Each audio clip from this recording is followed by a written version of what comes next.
the untouchable.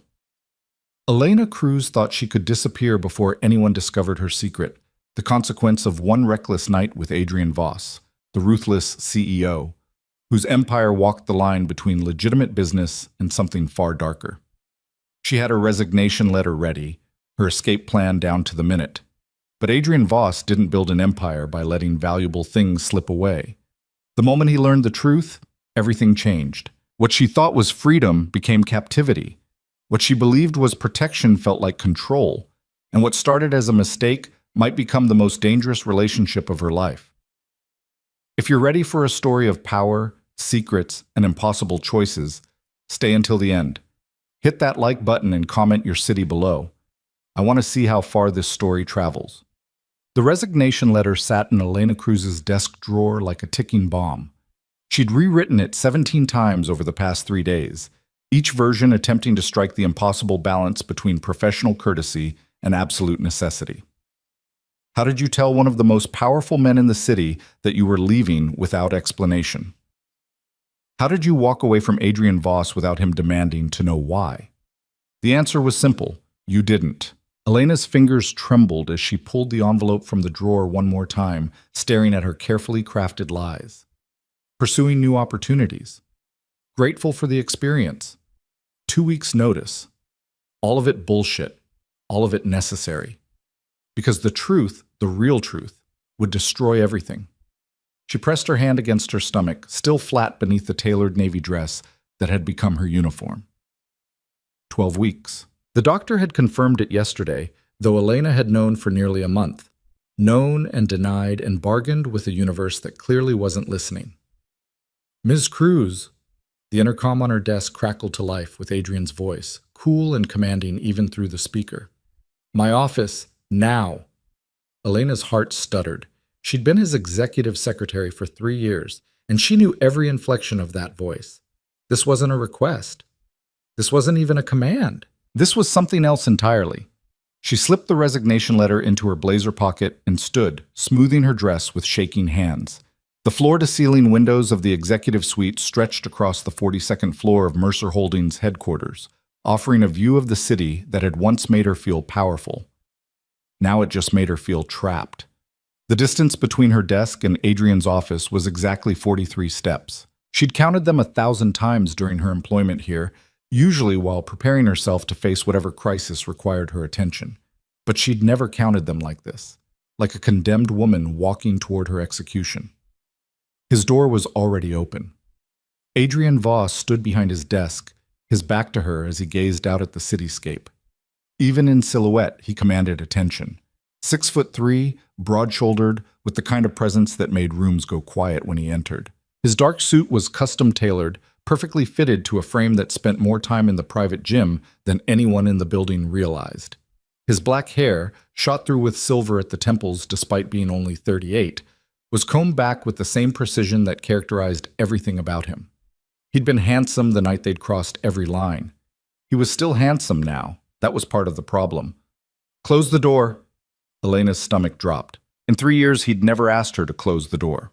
Their relationship was impeccably professional, conducted entirely in the open space of the executive suite where anyone could see, where there could be no suggestion of impropriety.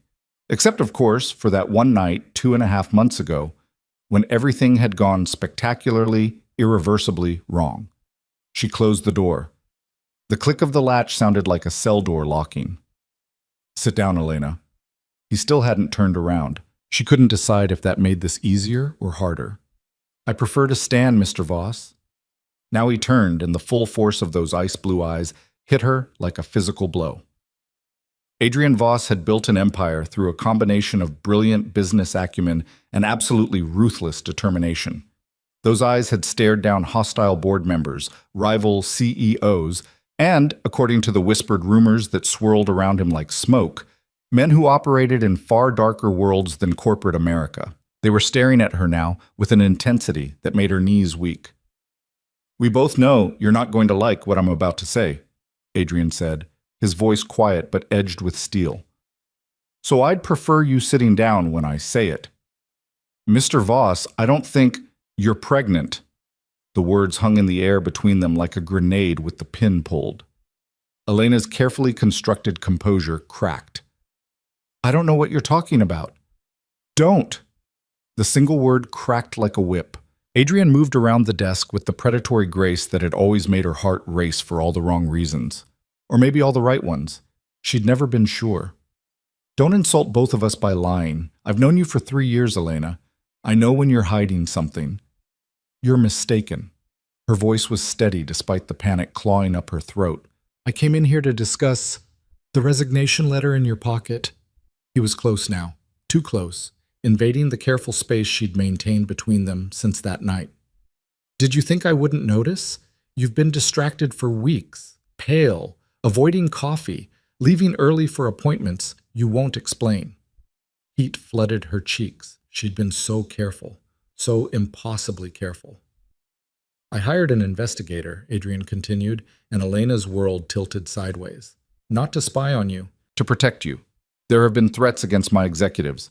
Standard security protocol. His jaw tightened. Imagine my surprise when the report included a visit to an obstetrician. The resignation letter felt like it was burning through her pocket. You had no right. I have every right. His voice dropped, became something dangerous and possessive that sent shivers down her spine. Especially when it's my child. Elena's breath caught. There it was. The truth, spoken aloud in Adrian Voss's office, where the walls were soundproofed and the world couldn't hear. It's not... She couldn't even finish the lie. March 7th, Adrian said quietly. The Nakamura merger celebration. You stayed late to help me prepare for the Tokyo presentation. We were alone in the office. We'd both had too much champagne, and we made a choice that apparently has consequences. Elena closed her eyes against the memory. It had been late, nearly midnight. The merger had been Adrian's pet project for 18 months, and its success had been a triumph that even his enemies had to acknowledge. The champagne had flowed freely at the celebration, and she'd stayed behind like she always did, making sure everything was perfect for his morning flight. Except Adrian had been exhilarated, almost boyish in his victory, so unlike his usual controlled self. And she'd been tired of being invisible, tired of being professional, tired of pretending she didn't feel the electric charge between them every single day. One glass had led to another. One conversation had led to confessions neither of them should have made. One touch had led to a kiss that had led to Adrian clearing his desk with a sweep of his arm, and it was a mistake, Elena whispered, forcing her eyes open. We agreed it was a mistake. Well, we agreed it wouldn't happen again, Adrian corrected, his voice rough. We didn't agree to pretend it never happened, and we certainly didn't agree that you would run away carrying my child without telling me. I wasn't running away. The lie tasted bitter. I was leaving. There's a difference. Not to me. He reached out, and she flinched. Adrian froze, something that might have been hurt flashing across his face before the mask of control slammed back into place. I'm not going to hurt you, Elena. You're not going to let me leave either. No, he agreed simply. I'm not. The resignation letter crumpled in her fist. You can't force me to stay. I'm not forcing anything. Adrian stepped back, putting space between them again, though his eyes never left her face. I'm asking. You're pregnant with my child. That changes everything. It changes nothing. Elena's voice was sharper than she intended. We had one night, one mistake. That doesn't give you ownership over my life. Ownership? Adrian's expression darkened. Is that what you think this is about? What else would it be about? She laughed, a bitter sound that echoed in the elegant office. You're Adrian Voss. You don't let things slip out of your control. And now I'm carrying something that threatens that control, so naturally you want to manage it. Contain it. Make sure it doesn't damage your reputation or your empire. For a long moment, Adrian just stared at her.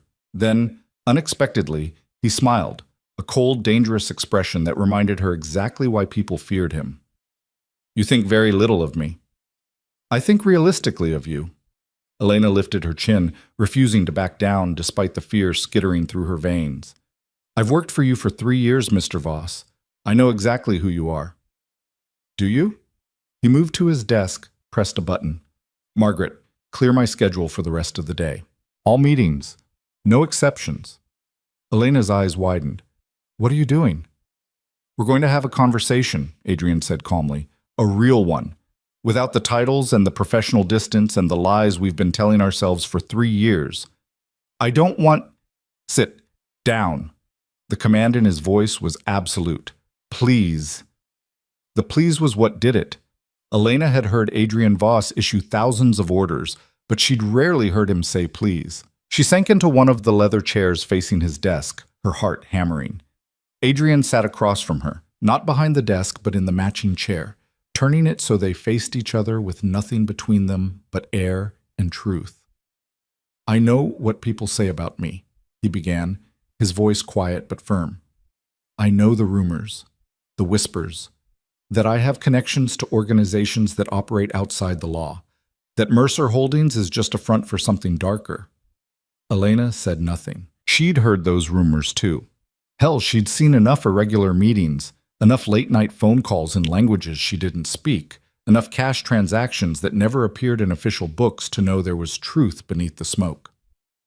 Some of those rumors are true, Adrian continued, and Elena's breath caught at the admission. My father built this company on the backs of deals that would never survive legal scrutiny. When he died and left it to me, I inherited more than a business. I inherited obligations, alliances, debts that can't be paid in money. Why are you telling me this? Because you're carrying my child. Adrian leaned forward, his elbows on his knees, bringing them closer together. Because that child, our child, will be born into a world that's more dangerous than you realize. Because if you walk away now, you'll have a target on your back that you can't possibly protect yourself from. Cold fear slithered down Elena's spine. What are you saying? I'm saying that the moment my enemies find out you're pregnant, they'll use it against me. Against us. His eyes were intense, burning into hers. I'm saying that you staying here under my protection is the only thing keeping you safe. That's insane. Elena stood abruptly, her chair scraping back. You're trying to scare me into... I'm trying to keep you alive. Adrian rose too, his voice sharp. Do you know what happened to the last woman I was publicly connected to? Elena froze. She'd heard whispers, 5 years ago, before she'd joined the company. A woman named Isabella, a relationship that had ended abruptly and violently. She left me, Adrian said, his voice hollow. Decided she couldn't handle my world. 3 weeks later, she was dead. Car accident, according to the police report. Brake failure. His hands clenched into fists. I knew better, but I couldn't prove it.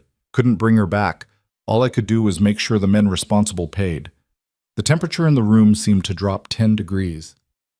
You're telling me, Elena said slowly, that if I leave, someone will kill me. I'm telling you that if my enemies discover you're vulnerable, they'll exploit it. Adrian's jaw was tight. I'm telling you that you're not just Elena Cruz anymore. You're the mother of Adrian Voss's child, and that makes you a target. Elena sank back into the chair, her legs suddenly unable to support her. This can't be happening. It is happening. Adrian knelt in front of her, his large hands covering hers before she could pull away. I know this isn't what you wanted. I know this isn't the life you chose, but we're here now, and I need you to trust me. She laughed, a broken sound. Trust you? You just admitted you're involved in criminal organizations. You just told me people are going to try to kill me. Why the hell would I trust you? Because I will protect you. The intensity in his voice was almost frightening. Because that child you're carrying is mine, and I protect what's mine. Because despite everything you think you know about me, I have never lied to you, and I'm not lying now. Elena looked down at their joined hands, his so much larger than hers, scarred across the knuckles in ways that told stories she'd never asked about. 3 years she'd worked beside this man. 3 years of professional perfection, of careful distance, of pretending the electricity between them didn't exist. One night had shattered all of that. And now she was carrying the consequences. What do you want from me? She whispered. Stay, Adrian said simply. Stay here, where I can protect you. Let me provide for you, for our child. Let me... He paused, seemed to struggle with the words. Let me be part of this. And if I refuse? His expression hardened. Then I'll have you moved to a secure location whether you like it or not. I won't risk your life, Elena, or our child's, even if you hate me for it. There it was. The truth beneath the request. This wasn't a choice. This was an ultimatum wrapped in concern. Elena pulled her hands from his and stood, needing distance. You can't keep me prisoner. I can keep you safe. Adrian rose, his height once again towering over her. There's a difference. Not from where I'm standing. They stared at each other across the space of the office. Two people who'd carefully maintained professional distance for 3 years now forced into an intimacy neither was prepared for. The intercom buzzed. Mr. Voss, I'm sorry to interrupt, but there's a situation. Adrian's expression never changed, but Elena saw the tension that rippled through his shoulders. What kind of situation? Dmitry Volkov is here. He says it's urgent. Elena watched the blood drain from Adrian's face. She'd never seen him react to a name with fear before. It was terrifying. Tell him I'll be right down. Adrian turned to Elena. Don't leave this office. Who's Dmitry Volkov? Someone you don't want to meet. Adrian strode to his desk, pulled open a drawer, and removed something that made Elena's stomach drop. A gun. He checked it with practiced efficiency, then slipped it into a shoulder holster hidden beneath his jacket. Stay here. Lock the door after I leave. Don't open it for anyone but me. Adrian, promise me. He was at the door, his hand on the knob, those blue eyes boring into hers with an intensity that stole her breath. Promise me you'll stay here. I promise. The words were out before she could stop them. He nodded once, then was gone. Elena locked the door with shaking hands, then sank into his desk chair, her mind reeling. Less than an hour ago, she'd been planning her escape. Now she was locked in Adrian Voss's office while he went to meet someone dangerous enough to make him carry a gun. She pressed her hand to her stomach again, to the tiny life growing inside her that had upended everything. What have I gotten us into? She whispered to the silence. The office didn't answer, but through the soundproofed walls she could have sworn she heard shouting. 20 minutes passed like 20 hours. Elena paced the office, her heels clicking against the hardwood floor with metronomic precision. She counted the steps, counted the windows, counted the beats of her racing heart, anything to avoid thinking about what was happening somewhere below her. Adrian had taken a gun to a meeting. What kind of business discussion required a weapon? The kind you don't walk away from, a dark voice whispered in her mind. She found herself standing at his desk, staring at the perfectly organized surface. Everything about Adrian Voss was controlled, measured, calculated. Even his office reflected it.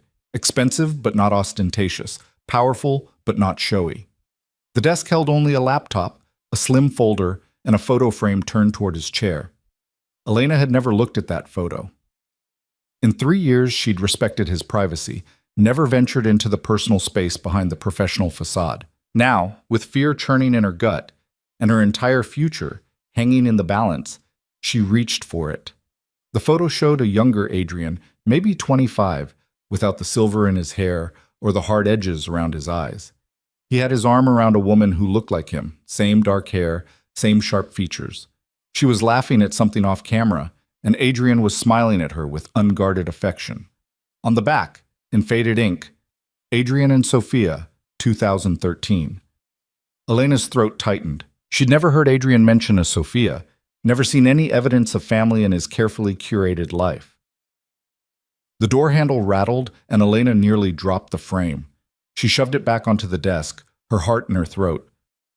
Elena, it's me. Open the door. Adrian's voice was rougher than usual, strained. She rushed to unlock it.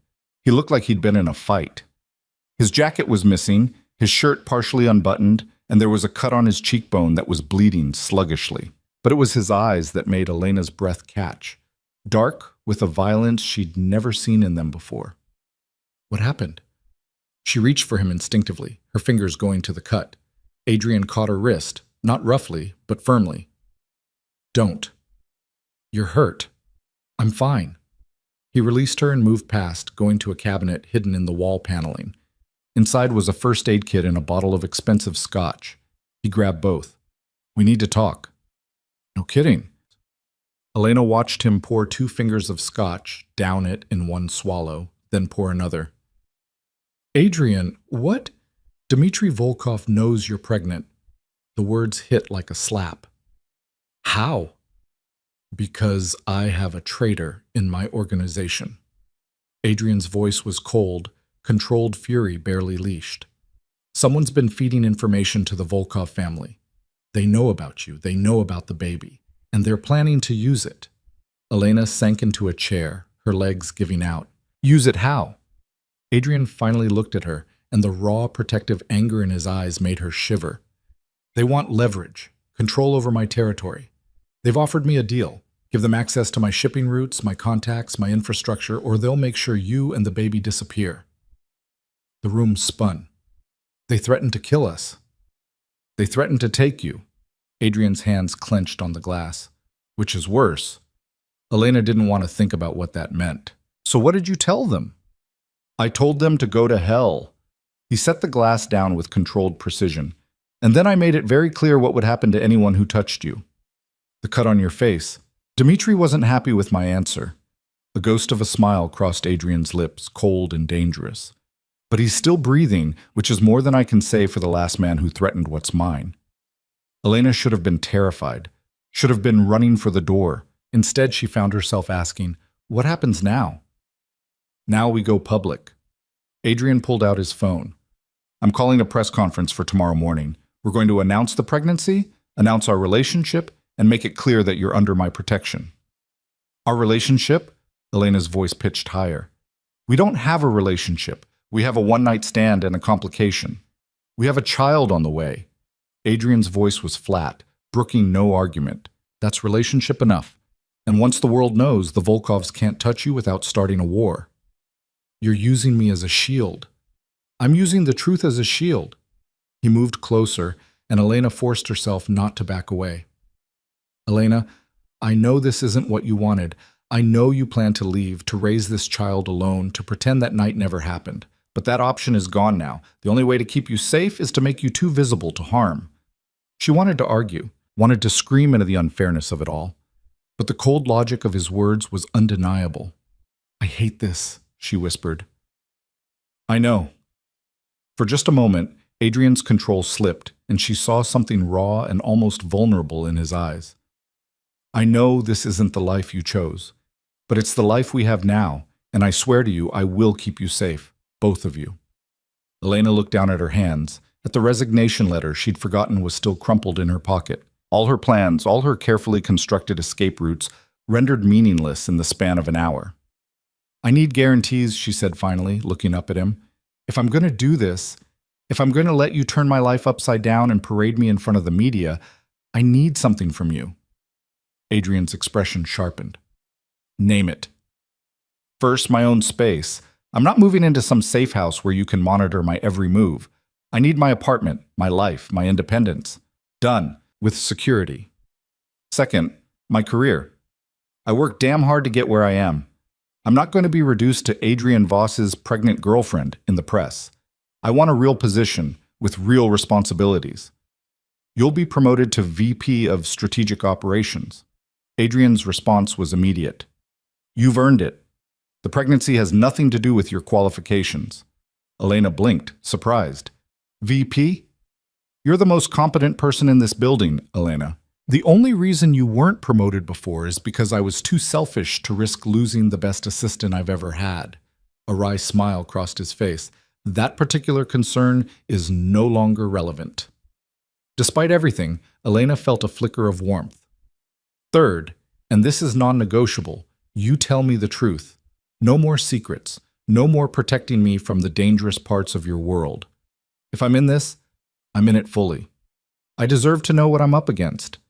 Adrian studied her for a long moment, something like respect dawning in his eyes. You're tougher than I gave you credit for. You have no idea what I'm capable of, Mr. Voss. Adrian, he corrected softly. If we're going to sell this relationship to the world, you should probably stop calling me Mr. Voss. Elena's breath caught. The intimacy of his name on her lips felt dangerous in ways that had nothing to do with Russian mobsters, and everything to do with the man standing before her. Adrian, she said, testing it. The word felt like crossing a line she couldn't uncross. What's going to happen at this press conference? I'm going to tell the truth. He moved to the window, looking out at the city lights beginning to glow in the dusk. That you and I have been in a relationship for the past 3 months. That you're pregnant. That we're committed to raising this child together. And that anyone who has a problem with that can take it up with me personally. That's not the truth. We're not in a relationship. We will be after tomorrow. Adrian turned back to her, and the certainty in his voice was absolute. Because the alternative is you being vulnerable, and I won't allow that. You can't just decide, I can and I have. He crossed back to her, and this time when he reached for her hand, she didn't pull away. I know you don't trust me. I know you think this is about control. But I need you to understand something, Elena. That child you're carrying, it's the only good thing I've created in a very long time. And I will burn this entire city down before I let anyone harm it. Or you. The intensity of his words should have terrified her. Instead, Elena felt something shift inside her chest, some wall she'd carefully built beginning to crack. I'm scared, she admitted, the words barely a whisper. Good. Adrian's thumb stroked across her knuckles, a gesture so gentle it seemed at odds with everything else about him. Fear will keep you alert. But know this, you're not alone in this anymore. Whatever happens, we face it together. Elena looked up at him, at this man who was equal parts protector and threat, salvation and cage. What if I can't do this? What if I can't be what you need me to be? You already are. His free hand came up to cup her cheek, and Elena's breath stuttered at the unexpected tenderness. You're strong enough to try to leave me, brave enough to carry a child you didn't plan for, smart enough to negotiate terms when most people would just accept my protection. You're exactly what I need you to be, Elena. You just don't know it yet. She should pull away, should maintain the distance that had kept them safe for 3 years. But the warmth of his hand on her face, the absolute certainty in his voice, the way he looked at her like she was something precious and breakable, it all combined to keep her frozen in place. The press conference is at 9 a.m., Adrian said softly. My PR team will prep you tonight. They'll ask questions about how we met, how long we've been together, whether marriage is in the future.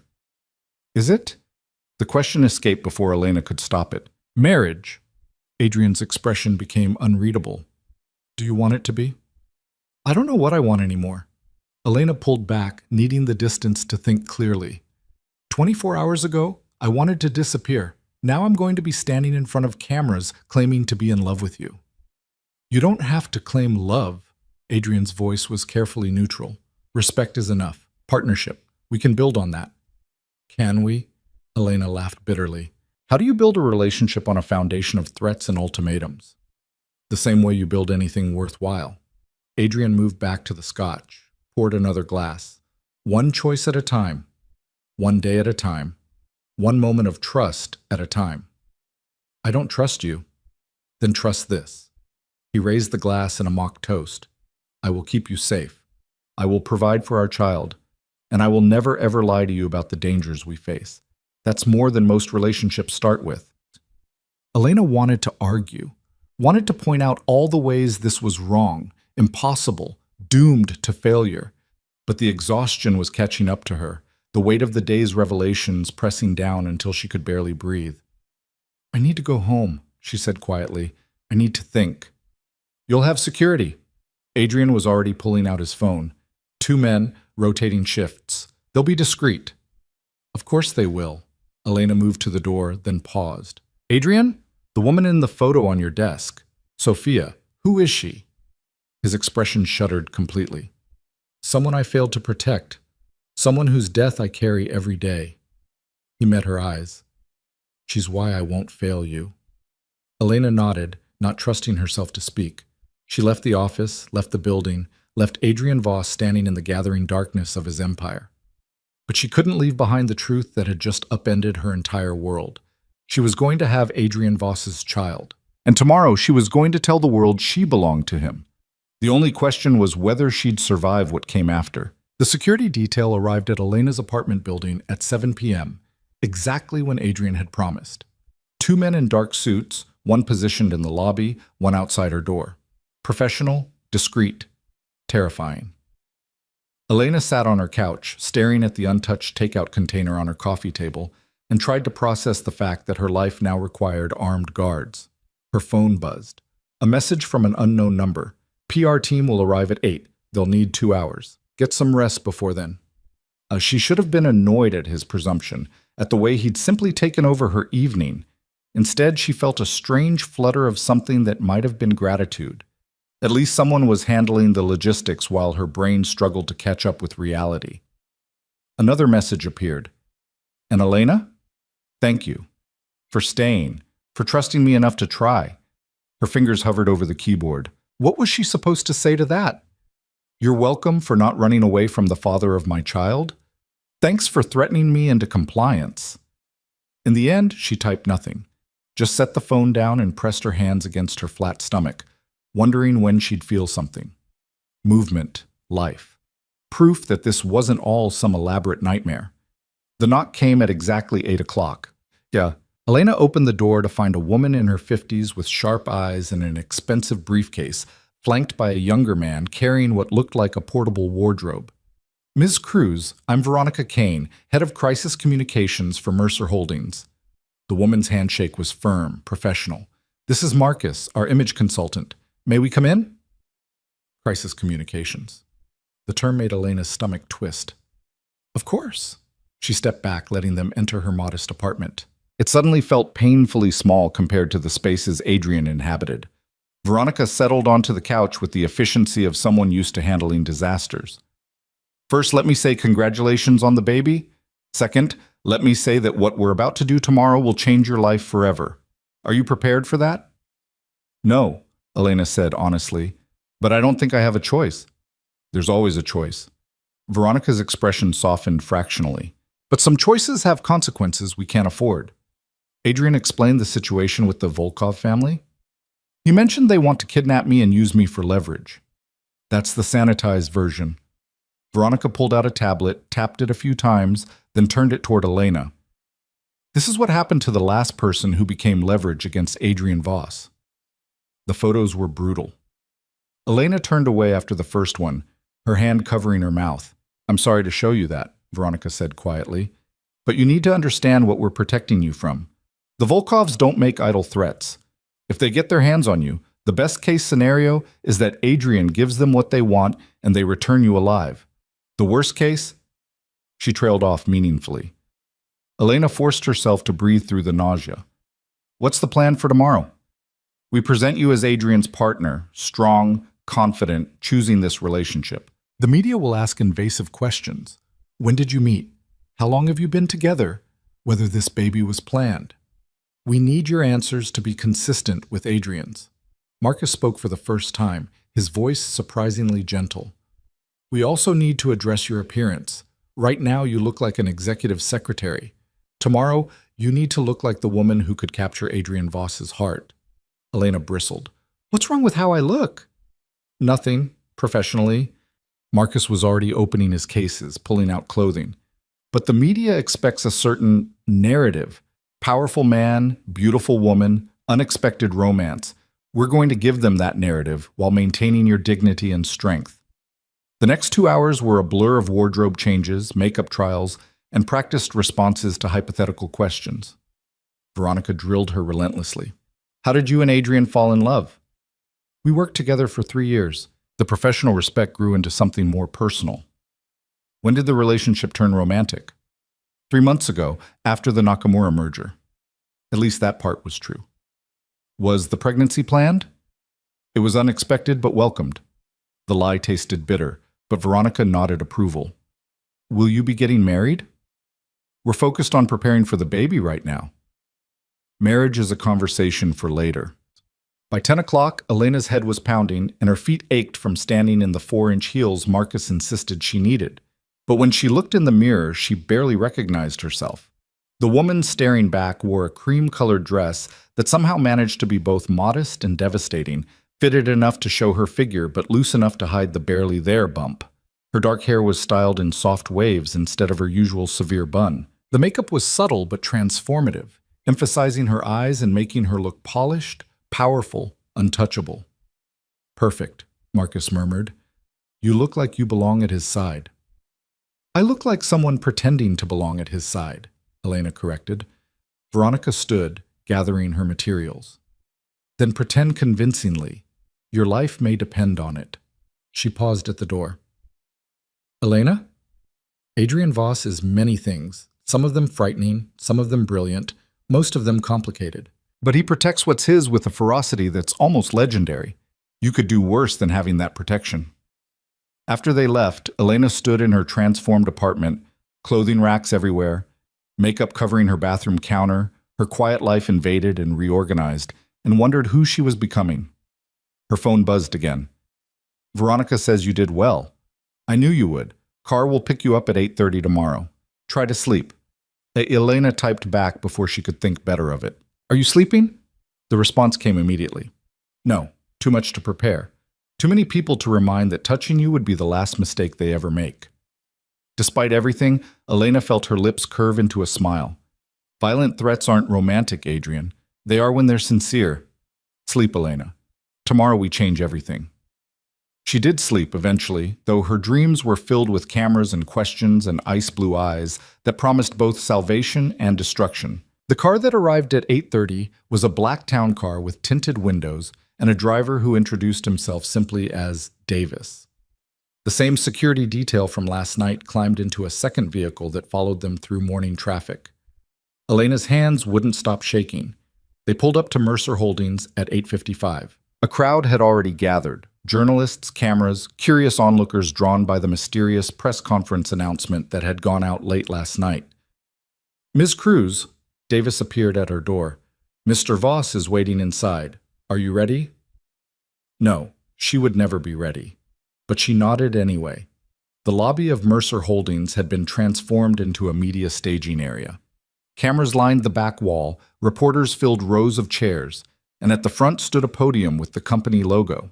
And beside it, looking every inch the powerful CEO, in a charcoal suit that probably cost more than her monthly rent, stood Adrian Voss. His eyes found hers immediately across the crowded room. Something passed between them. Understanding, solidarity, a silent promise that they were in this together whether they liked it or not. He crossed to her in long strides, and before Elena could process what was happening, his hand was at the small of her back, guiding her forward with possessive certainty. You look beautiful, he murmured, low enough that only she could hear. I look terrified. Then we match. His hand tightened fractionally. Ready? Do I have a choice? Always. His eyes met hers with surprising intensity. You can still walk away. I'll find another way to keep you safe. For a moment, Elena almost believed him, almost thought she could turn around, leave this circus, return to her quiet life. Then she thought of the photos Veronica had shown her, the reality of the Volkov threat, the child growing inside her who deserved better than a mother running scared. Let's do this, she said. Adrian's smile was small but genuine. That's my girl. The possessive phrasing should have annoyed her. Instead, it sent warmth flooding through her chest. They approached the podium together. Cameras flashed like lightning. The murmur of the crowd grew louder. Adrian stepped up to the microphone with the confidence of a man who'd faced down hostile takeovers and emerged victorious. Elena stood beside him, her heart hammering so hard she was certain everyone could hear it. Thank you all for coming on short notice, Adrian began, his voice carrying easily across the room. I've called this press conference to address rumors that have been circulating and to share some personal news. The room went silent. Elena could feel the weight of dozens of eyes on her. For the past 3 years, Elena Cruz has been my executive secretary and one of the most valuable members of my team. Over the past 3 months, our relationship has evolved into something more personal. Adrian turned to her, and the warmth in his eyes was so convincing Elena almost believed it herself. Elena is pregnant with my child, and I couldn't be happier about it. The explosion of camera flashes was blinding. Questions erupted from every direction. Mr. Voss, when is the baby due? Ms. Cruz, how do you respond to suggestions this is a career move? Are you planning to get married? Will Ms. Cruz remain in her position at the company? Adrian raised a hand and the room quieted. I'll take questions one at a time, but first let me be absolutely clear about something. His voice dropped, became edged with steel. Elena Cruz is under my protection. Anyone who attempts to harass her, follow her, or treat her with anything less than complete respect will answer to me personally. And trust me when I say you don't want that. The threat was delivered with such calm certainty that several reporters actually stepped back. Now, Adrian continued, his tone lightening fractionally, Elena has agreed to answer a few questions. Please keep them respectful. A woman in the front row raised her hand. Ms. Cruz, this seems like a very sudden announcement. How long have you been in a relationship with Mr. Voss? Elena stepped to the microphone, channeling every ounce of the strength Veronica had drilled into her. Adrian and I have worked closely together for 3 years. The relationship became romantic approximately 3 months ago. When we discovered I was pregnant, we made the decision to go public rather than hide something we're both committed to.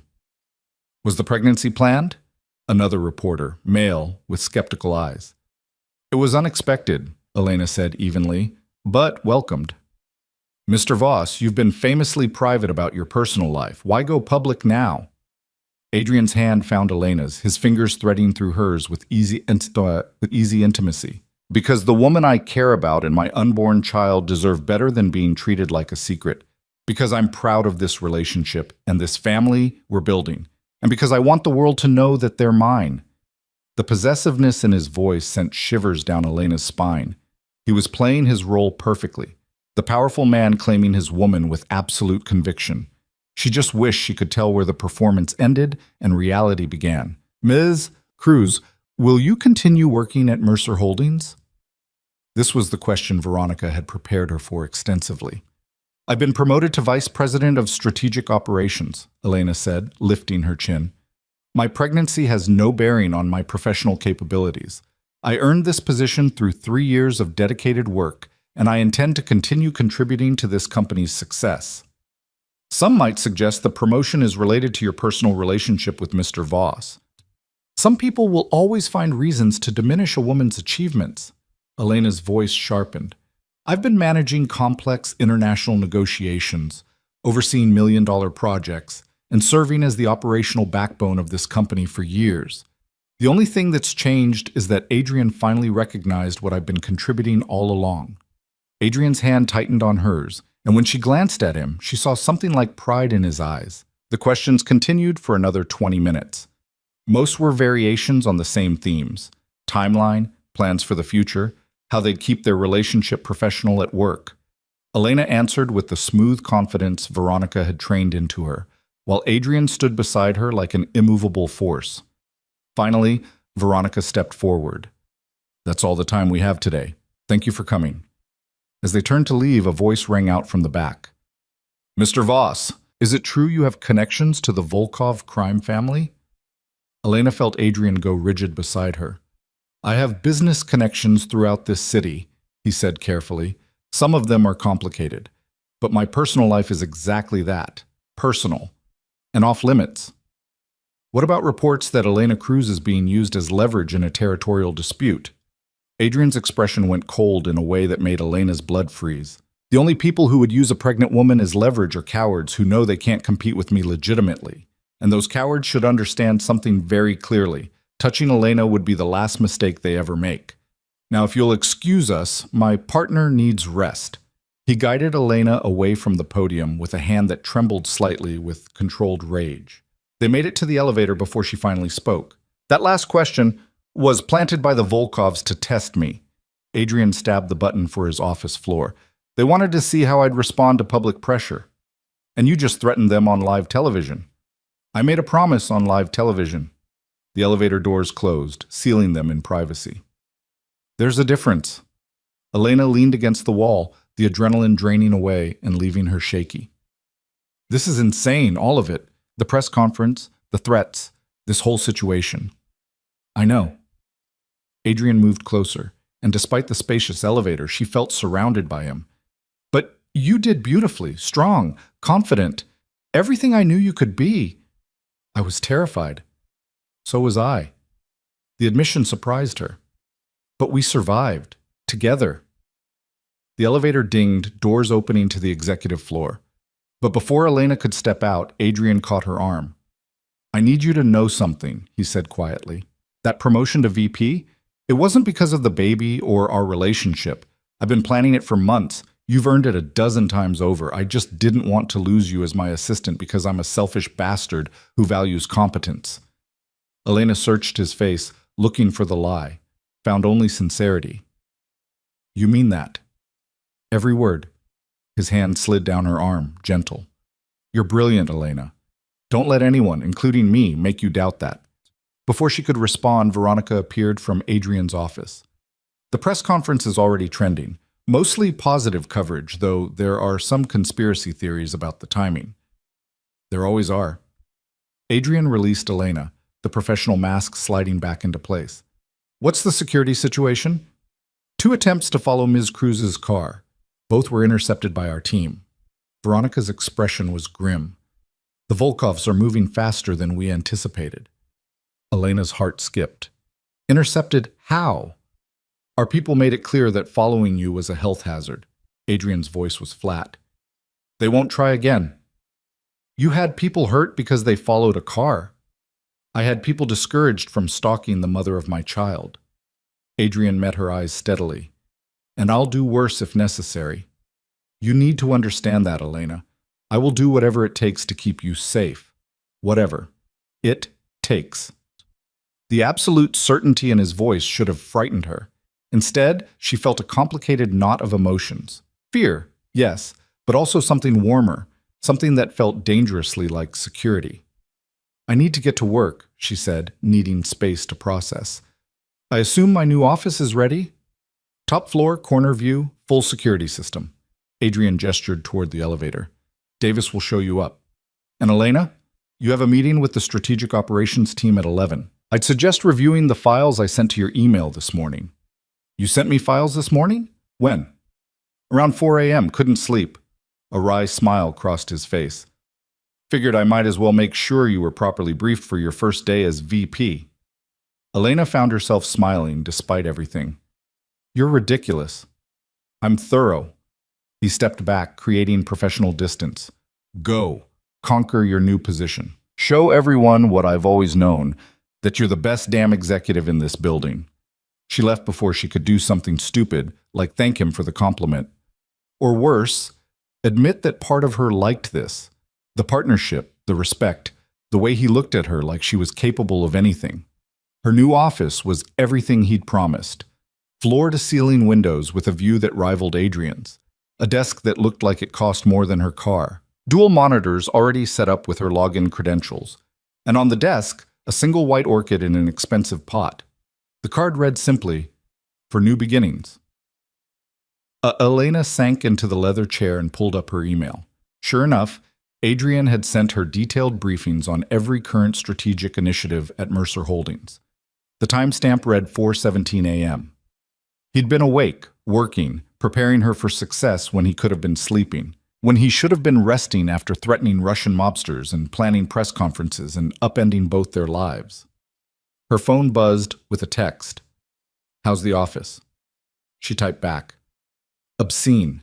I feel like I should have an MBA just to sit at this desk. You're smarter than half the MBAs in this building. The other half are terrified of you. Enjoy it. Despite herself, Elena laughed. She was still smiling when her office door opened and a young woman entered carrying a stack of files. Miss Cruz? I'm Jennifer Park, your new assistant. Mr. Voss asked me to get you oriented before the 11 o'clock meeting. Elena straightened, pushing thoughts of orchids and late-night emails aside. Thank you, Jennifer. Let's get started. The next 3 hours were a whirlwind of information. Jennifer was efficient and thorough, walking Elena through active projects, key stakeholders, and the political landscape of the Strategic Operations Division. By the time 11 o'clock arrived, Elena's head was spinning, but she felt as prepared as possible. The conference room was packed with senior executives, all of whom turned to stare when she entered. She recognized most of them, had scheduled their meetings, prepared their presentations, managed their crises from behind Adrian's desk for 3 years. Now she was sitting across from them as an equal. Ms. Cruz, Robert Chen, the current head of strategic operations, stood to shake her hand. His grip was firm, his expression carefully neutral. Congratulations on the promotion. Thank you, Robert. Elena settled into her chair with more confidence than she felt. I'm looking forward to working with this team. I'm sure you are. The comment came from Marcus Reeves, VP of International Development, his tone just barely polite. Though some of us are curious about the timing of this promotion, given recent announcements. The room went silent.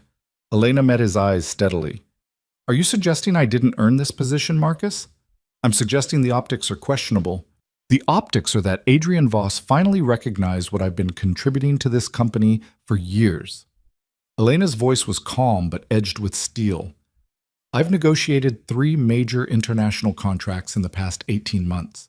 I've saved this company millions through operational efficiencies. I've managed crises that would have destroyed lesser organizations. My pregnancy has nothing to do with my qualifications. But if you'd like to challenge those qualifications, we can schedule a one-on-one meeting to review my performance record in detail. Marcus's jaw tightened, but he said nothing. Good. Elena pulled out her tablet. Now, I've reviewed the current strategic initiatives, and I have concerns about the Baxter acquisition timeline. Robert, can you walk me through the latest projections? For the next hour, Elena proved exactly why Adrian had promoted her. She asked incisive questions, identified risks others had missed, and proposed solutions that made even Marcus grudgingly nod in approval. By the time the meeting ended, she'd earned the respect of most of the room. She could see it in their eyes, surprise giving way to recognition that she belonged here. Robert lingered after the others left. That was impressive. And for what it's worth, I've worked with you long enough to know you earned this promotion, pregnancy or not. Welcome to the team. Thank you. Elena felt some of the tension drain from her shoulders. I appreciate that. Though I should warn you, the rumor mill is vicious. People are going to question everything you do for a while. Let them. Elena stood, gathering her materials. I've spent 3 years being invisible. I can handle being scrutinized. Robert smiled. Something tells me you're going to be just fine, Miss Cruz. After he left, Elena allowed herself a moment to simply breathe. She'd survived the press conference, survived her first meeting as VP, survived the first day of this new, complicated life. Her phone buzzed. Heard the meeting went well, told you they'd be terrified of you. Dinner tonight? We should discuss security protocols for your new position. And you need to eat. Elena stared at the message. Dinner felt dangerously close to a date. But he was right, she did need to understand the security implications of her new role. And she was hungry. Where? My place. More private. Car will pick you up at 7. She should say no. Should maintain boundaries. Should remember this was all just protective theater for dangerous people. But the truth was, she didn't want to say no. Somewhere between the press conference and the promotion, between his hand in hers and the orchid on her desk, something had shifted. She wasn't sure she liked it, but she couldn't deny it either. Fine. But I'm not dressing up. Come as you are. You're beautiful regardless. The compliment made her cheeks flush.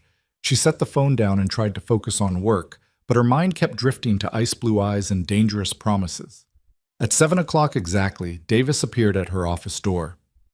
Miss Cruz, Mr. Voss is expecting you. Elena gathered her things, ignoring the knowing looks from the few remaining employees in the building. Let them speculate. Let them gossip. She was past caring. The drive took them to a part of the city she'd never visited, an exclusive neighborhood where old money lived behind gates and walls. Adrian's building was modern glass and steel, towering over its neighbors, with security that would make a fortress jealous.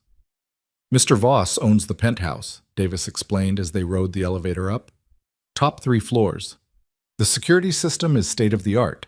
You'll have a key code and biometric access by tomorrow. Why would I need access to Adrian's apartment? Davis's expression remained carefully neutral. Mr. Voss is thorough about contingency planning, ma'am. The elevator opened directly into Adrian's penthouse, and Elena's breath caught. The space was stunning, floor-to-ceiling windows offering a panoramic view of the city, modern furniture that managed to be both elegant and comfortable, and an open floor plan that somehow felt warm despite its size. But what surprised her most was how lived-in it felt. Books on the coffee table, a suit jacket draped over a chair, photos on the mantel that showed glimpses of a life she'd never imagined. You're staring. Adrian emerged from what looked like the kitchen, carrying 2 wine glasses. He'd changed from his suit into dark slacks and a white shirt with the sleeves rolled up. It should have made him look casual. Instead, he looked dangerously attractive. "Your home is beautiful," Elena said, meaning it. "It's a residence." Adrian handed her one of the glasses. Sparkling water, she noticed, not wine. "Home is something different." "What's the difference?" "Home is where you feel safe enough to be yourself." He gestured toward the dining area where a table had been set for two. "I'm not sure I've ever really had that." The admission was so unexpected, so vulnerable, that Elena didn't know how to respond. She followed him to the table, noting that he'd apparently cooked, or at least arranged for someone to cook. The meal was simple but elegant: grilled salmon, roasted vegetables, fresh bread. "You didn't have to go to all this trouble," she said as he held out her chair. "I wanted to." Adrian sat across from her. "And we do need to discuss security. But first, we need to talk about something else." Elena's stomach tightened. "What?" "The fact that we're about to spend the next 6 months working together, living a public relationship and preparing for a child. And we barely know each other outside of work." "We know each other." Elena picked up her fork, needing something to do with her hands. "We've worked together for 3 years." "We've worked together for 3 years with careful professional distance." Adrian's eyes were intent on hers. "But that distance is gone now. And if we're going to make this work, if we're going to convince the world and keep you safe, we need to actually know each other." "What do you want to know?" "Everything." The word was simple but weighted with meaning. Where you grew up, what you dream about, why you took a job as an executive secretary when you're clearly capable of running the entire company. Elena set down her fork. "That's a lot to ask over dinner." "Then we'll have a lot of dinners." Adrian's smile was small but genuine. "We have time, Elena. 6 months until the baby. A lifetime after that. I'd like to spend it with someone I actually know, not just someone I'm protecting." The sincerity in his voice undid something in her chest. Elena took a breath, then another, then made a decision that felt like jumping off a cliff. "Okay," she said quietly, "but it goes both ways. I want to know about you too. The real you, not the CEO or the man with mob connections. I want to know about Sophia and your father, and why you look so sad sometimes when you think no one's watching." Adrian's expression flickered with surprise, then something deeper. "Deal. But fair warning, some of my answers are going to be dark. I'm carrying your child and being threatened by Russian mobsters. I think I can handle dark." His laugh was unexpected and genuine. "You really are something, Elena Cruz." They ate and they talked. Adrian told her about growing up in a family where love was transactional and business was everything. Elena shared stories of her childhood in a small town she'd left the moment she could. He described his sister Sophia, brilliant, kind, killed in a car accident that he still blamed himself for not preventing. She admitted she'd taken the secretary position because she'd needed any job, any income, and had planned to move up but got comfortable being invisible. The conversation flowed easier than she'd expected. Without the armor of professionalism, Adrian was different, still intense, still commanding, but also surprisingly thoughtful. He listened when she spoke, asked questions that showed genuine interest, and occasionally smiled in a way that transformed his entire face.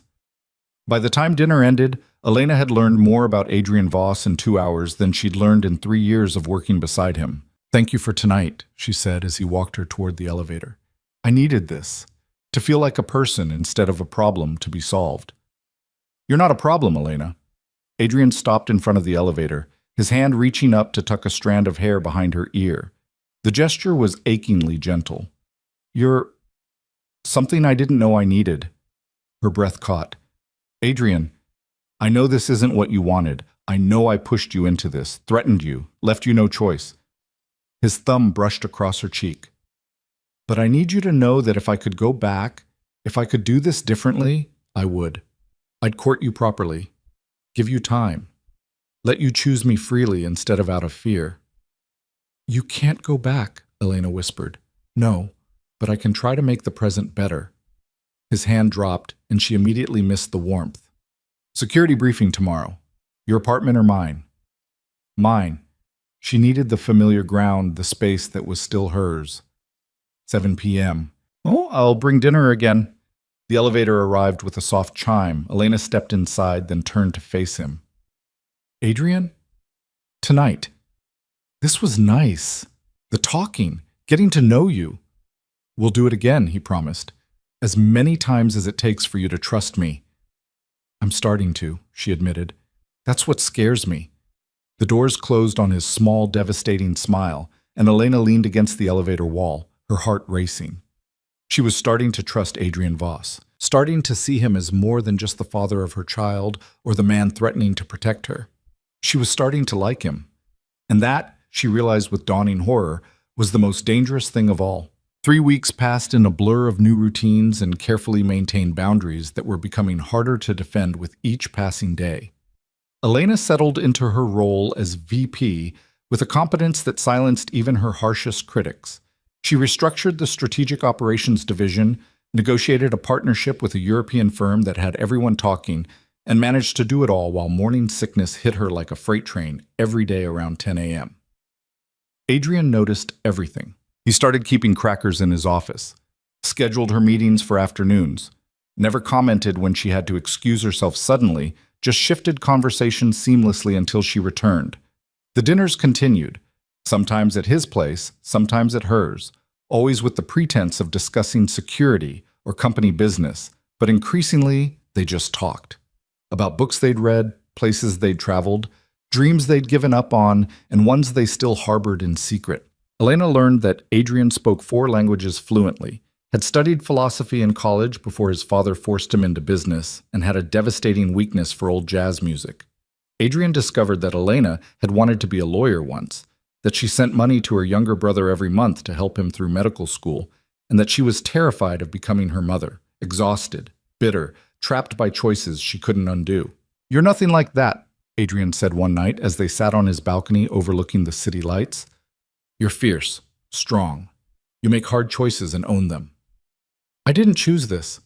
Elena gestured vaguely at her stomach, which was finally starting to show a small curve beneath her clothes. "No," Adrian agreed quietly, "but you chose to stay, to fight, to build something from a situation neither of us wanted.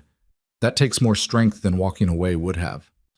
She'd gone home that night confused and conflicted, her carefully constructed walls crumbling a little more with every conversation. The media attention was relentless but manageable. Photos of them leaving the office together, speculation about wedding dates, think pieces about power dynamics and workplace relationships. Veronica handled it all with ruthless efficiency, feeding the press just enough information to satisfy their appetite without giving away anything real. The security remained constant. Elena's apartment building now had cameras on every floor. Her car was always followed by at least one security vehicle. Even her morning coffee run required coordination. She hated it, but she couldn't deny it was necessary. The threats came regularly. Emails to the company, anonymous messages on social media. Once, a bouquet of black roses left at the reception desk with a card that read simply, "Enjoy her while you can." Adrian had gone deadly quiet when he saw those roses. Then he'd made 3 phone calls in rapid succession, his voice dropping into a register Elena had never heard before. Cold, controlled, absolutely lethal. The threats stopped for a week after that. Elena didn't ask what he'd done. She was learning that some parts of Adrian's world were better left unexamined. But tonight, everything was about to change. Elena was working late in her office, reviewing contracts for the morning meeting, when her phone buzzed with a message from an unknown number. "Your pretty press conference didn't change anything. Adrian Voss will learn that some debts can't be erased with threats. Check your email." Her hand shook as she opened her laptop. The email was waiting, no sender name, just a subject line that made her blood run cold. The truth about Elena Cruz. Inside was a dossier, photos of her apartment building, her brother's medical school, her parents' home in the small town she'd left behind. Details about her life that should have been private, innocuous, but felt like violations when compiled by strangers. And at the bottom, a single line. "We know everything, and soon everyone else will too." Elena was reaching for her phone to call Adrian when her office door burst open. He stood in the doorway, his expression darker than she'd ever seen it, his phone clutched in his hand. "Did you get it?" "The email? Yes, just now. They're going to leak it." Adrian crossed the room in 3 strides. "Everything. Your background, your family, details they have no right to know. They're going to try to destroy your reputation to get to me." Elena's stomach dropped. What kind of details? Adrian's jaw tightened. Does it matter? They'll twist anything into ammunition. Your brother's student loans could become you marrying me for money. Your parents' financial struggles could become gold digging. They'll make you look calculating, manipulative, like you trapped me deliberately. But none of that is true. Truth doesn't matter to people like this. Adrian's hands clenched and unclenched at his sides. They're going to paint you as a villain, and there's nothing I can do to stop it. For the first time since this nightmare began, Elena saw something in Adrian's eyes that looked like helplessness. It was more terrifying than his anger. When? She asked quietly. Tomorrow morning. Major outlets. They've already sent preview copies to journalists. He pulled out his phone, showed her the email chain Veronica had forwarded. We have maybe 12 hours before your life becomes a media circus.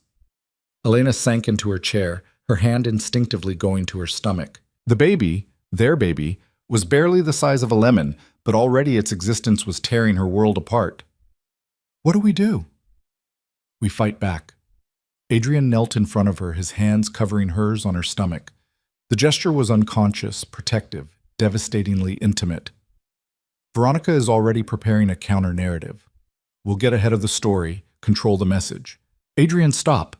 Elena pulled her hands away, needing to think clearly. This isn't about messaging. This is about them threatening my family, my brother, my parents. I know. His voice was rough. I've already sent security teams to all of them. Your brother's apartment, your parents' house, they'll be protected. You can't just assign bodyguards to my family without asking. I can, and I did. Adrian stood, began pacing her office like a caged animal. Because the alternative is leaving them vulnerable to people who will use them to hurt you, to hurt our child. And I won't allow that. Elena watched him move, this powerful man barely containing his fury, and felt something shift inside her chest. He wasn't trying to control her. He was trying to protect everyone she loved because hurting them would hurt her. Thank you, she said quietly. Adrian stopped pacing, turned to stare at her. What? For protecting my family, for caring about the people I care about. She stood, crossed to him. I know this isn't what you signed up for either, but you're trying, really trying. And I appreciate that. Something flickered in his eyes, surprise, maybe, or hope. Elena. Her phone rang, shattering the moment. She glanced at the screen and felt her blood turn to ice. It's my mother. Answer it. Adrian stepped back, giving her space. I'll give you privacy. No, stay. Elena didn't want to examine why she needed him there, just accepted that she did. She answered the call. Mom? Elena Marie Cruz, what the hell is going on? Her mother's voice was sharp with panic. There are men outside our house. Big men in suits who say they're here to protect us. And your father just got a call from some reporter asking about your relationship with Adrian Voss. What have you gotten yourself into? Elena closed her eyes against the familiar disappointment in her mother's tone. Mom, I'm sorry. I should have called you myself. I'm pregnant. The father is my boss, Adrian Voss. And there are some people who want to use that against him, which means you and Dad might be in danger. In danger? Her mother's voice pitched higher. Elena, what are you talking about? What kind of man did you get involved with? A complicated one. Elena opened her eyes, found Adrian watching her with an expression she couldn't read. But he's a good man, Mom. And he's protecting our family. Our family? You barely talk to us anymore. You send money like that makes up for abandoning. I didn't abandon anyone. The old argument rose up, familiar and bitter. I left a town with no opportunities to build a life. That's not abandonment. That's survival. And now you're pregnant by some rich man with enemies dangerous enough to need bodyguards. Is this the life you wanted, Elena? Is this better? The question hit harder than her mother probably intended. Was this better?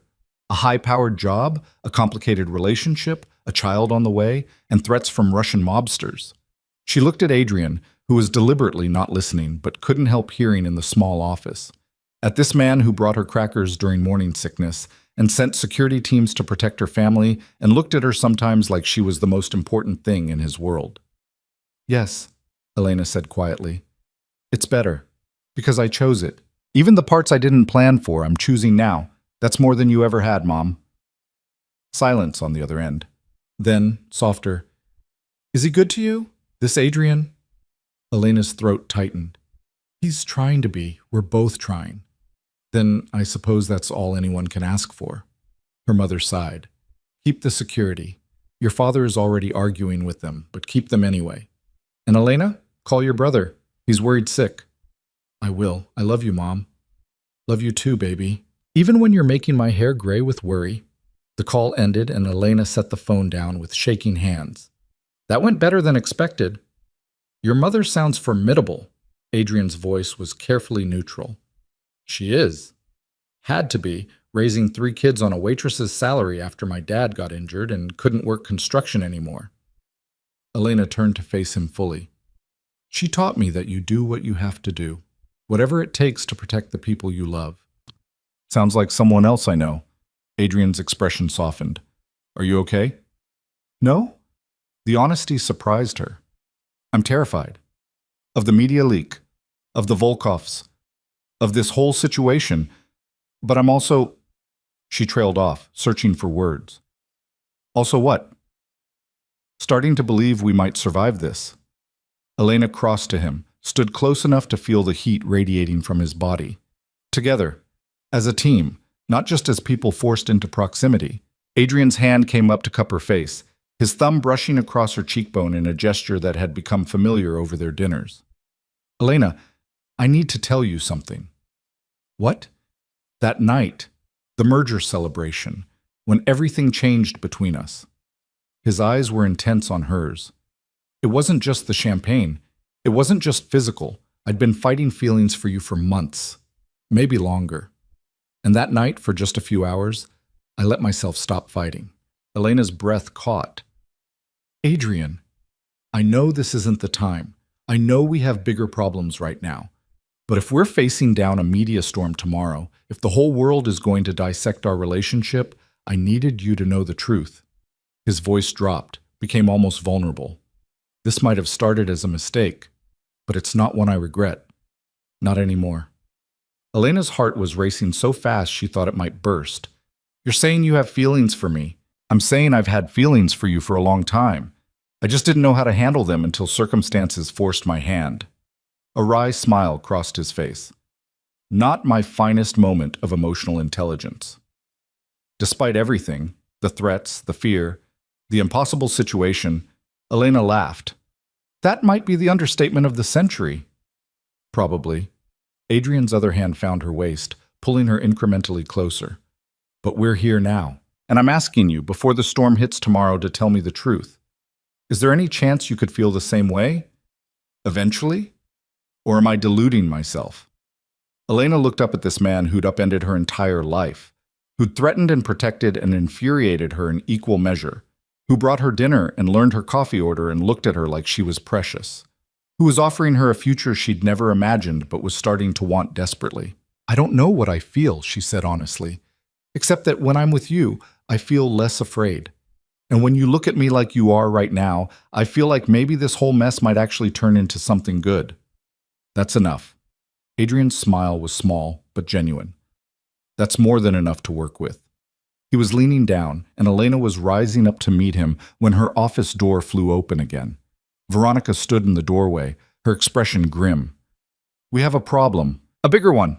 Adrian's arms tightened protectively around Elena before he released her and turned to face his crisis manager. "What now?" "The leak isn't tomorrow. It's happening now. Someone jumped the timeline." Veronica held up her tablet. "It's already trending on social media, and it's worse than we thought." Elena moved to see the screen, and her stomach dropped. The headline read, "Gold Digger or Victim? The Truth About Adrian Voss's Pregnant Secretary." Below it were photos, her apartment building, her family home, her brother at medical school, and worse, screenshots of text messages she didn't recognize, conversations she'd never had, all carefully fabricated to make her look calculating and mercenary. "This is fake," Elena breathed. "I never sent these messages." "Doesn't matter." Veronica's voice was tight. "People are already sharing it. The narrative is that you targeted Adrian deliberately, got pregnant to trap him, and are now using his power to threaten anyone who exposes the truth. Adrian had gone absolutely still beside her, a stillness that Elena was learning meant he was at his most dangerous. Who leaked it? We're tracking the source now, but it's sophisticated. Multiple VPNs, offshore servers. This is an amateur hour. Veronica looked between them. We need to respond immediately. Counter-narrative, character witnesses, something to stop this from spiraling. No. Adrian's voice was cold steel. We're done playing defense. What are you suggesting? I'm suggesting we stop letting the Volkovs control this narrative. Adrian pulled out his phone, dialed a number. It's time to end this. Permanently. Elena grabbed his arm. Adrian, what are you doing? Calling Dmitry Volkov, setting up a meeting. His eyes were ice. If he wants a war, I'll give him one. But it ends tonight. You can't just... This is insane. Elena. He covered her hand with his, the gesture gentle despite the violence in his voice. Trust me. Please. One more time. Trust me to end this. She looked into those blue eyes that had terrified her once and now just made her heart ache, and made a choice that felt like free-falling. Okay, but I'm coming with you. Absolutely not. I'm coming with you, Elena repeated, her voice firm. This is my life they're destroying. My reputation. My family. I have a right to face the people doing this. Elena, these men are dangerous. So are you. She lifted her chin, channeling every ounce of strength she possessed. And I'm carrying your child, which apparently makes me valuable enough to kidnap. So I'm already in danger. The only question is whether I face it hiding in an office or standing beside you. Adrian stared at her for a long moment, something like awe flickering across his face. You're incredible. Do you know that? I'm terrified. There's a difference. No. His hand cupped her face again. Courage is being terrified and doing it anyway. And you, Elena Cruz, are the bravest person I've ever met. Before she could respond, he was speaking into the phone, his voice dropping into that cold, controlled register that sent shivers down her spine. Dmitry, it's Adrian. You want to meet? Let's meet. Neutral ground, 1 hour. And Dmitry, if you've harmed anyone in her family, there won't be enough of you left to bury. He ended the call and turned to Veronica. Get our best security team ready, full tactical gear, and call Marcus Chen. I want our lawyer present. Adrian, this is a terrible idea. It's the only idea that ends this without more casualties. He was already moving, pulling Elena with him toward the elevator. Come on, we have an hour to prepare. The car ride to the meeting location was tense and silent. Adrian had changed into darker clothes, strapped a gun to his side with the casual efficiency of someone who'd done it 1,000 times.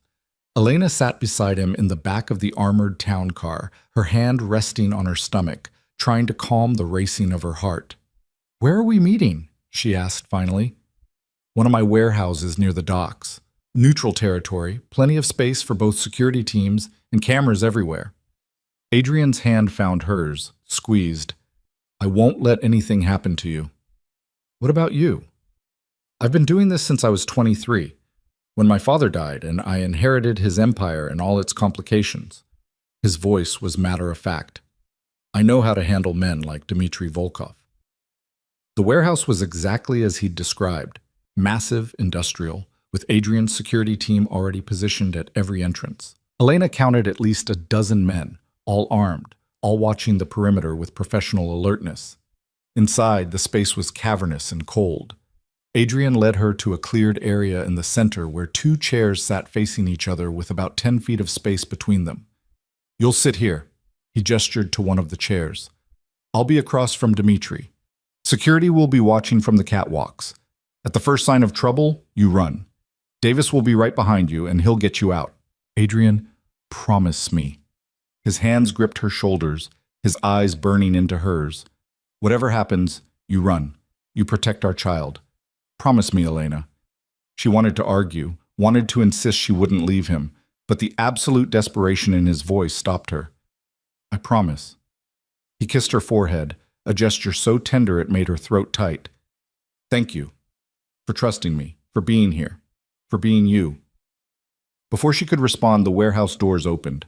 Dmitry Volkov walked in, flanked by 4 men who looked like they could break bones with their bare hands. He was younger than Elena expected, maybe 40, with sharp features and eyes that held no warmth whatsoever. Adrian Voss. Dmitry's accent was thick, his smile mocking. You brought your little secretary. How touching. She's not my secretary anymore. Adrian's voice was flat, dangerous. She's the mother of my child, and you've made a grave mistake threatening her. Mistake? Dmitry laughed, the sound echoing in the empty space. The mistake was yours, Adrian. Thinking you could refuse my very reasonable business proposal.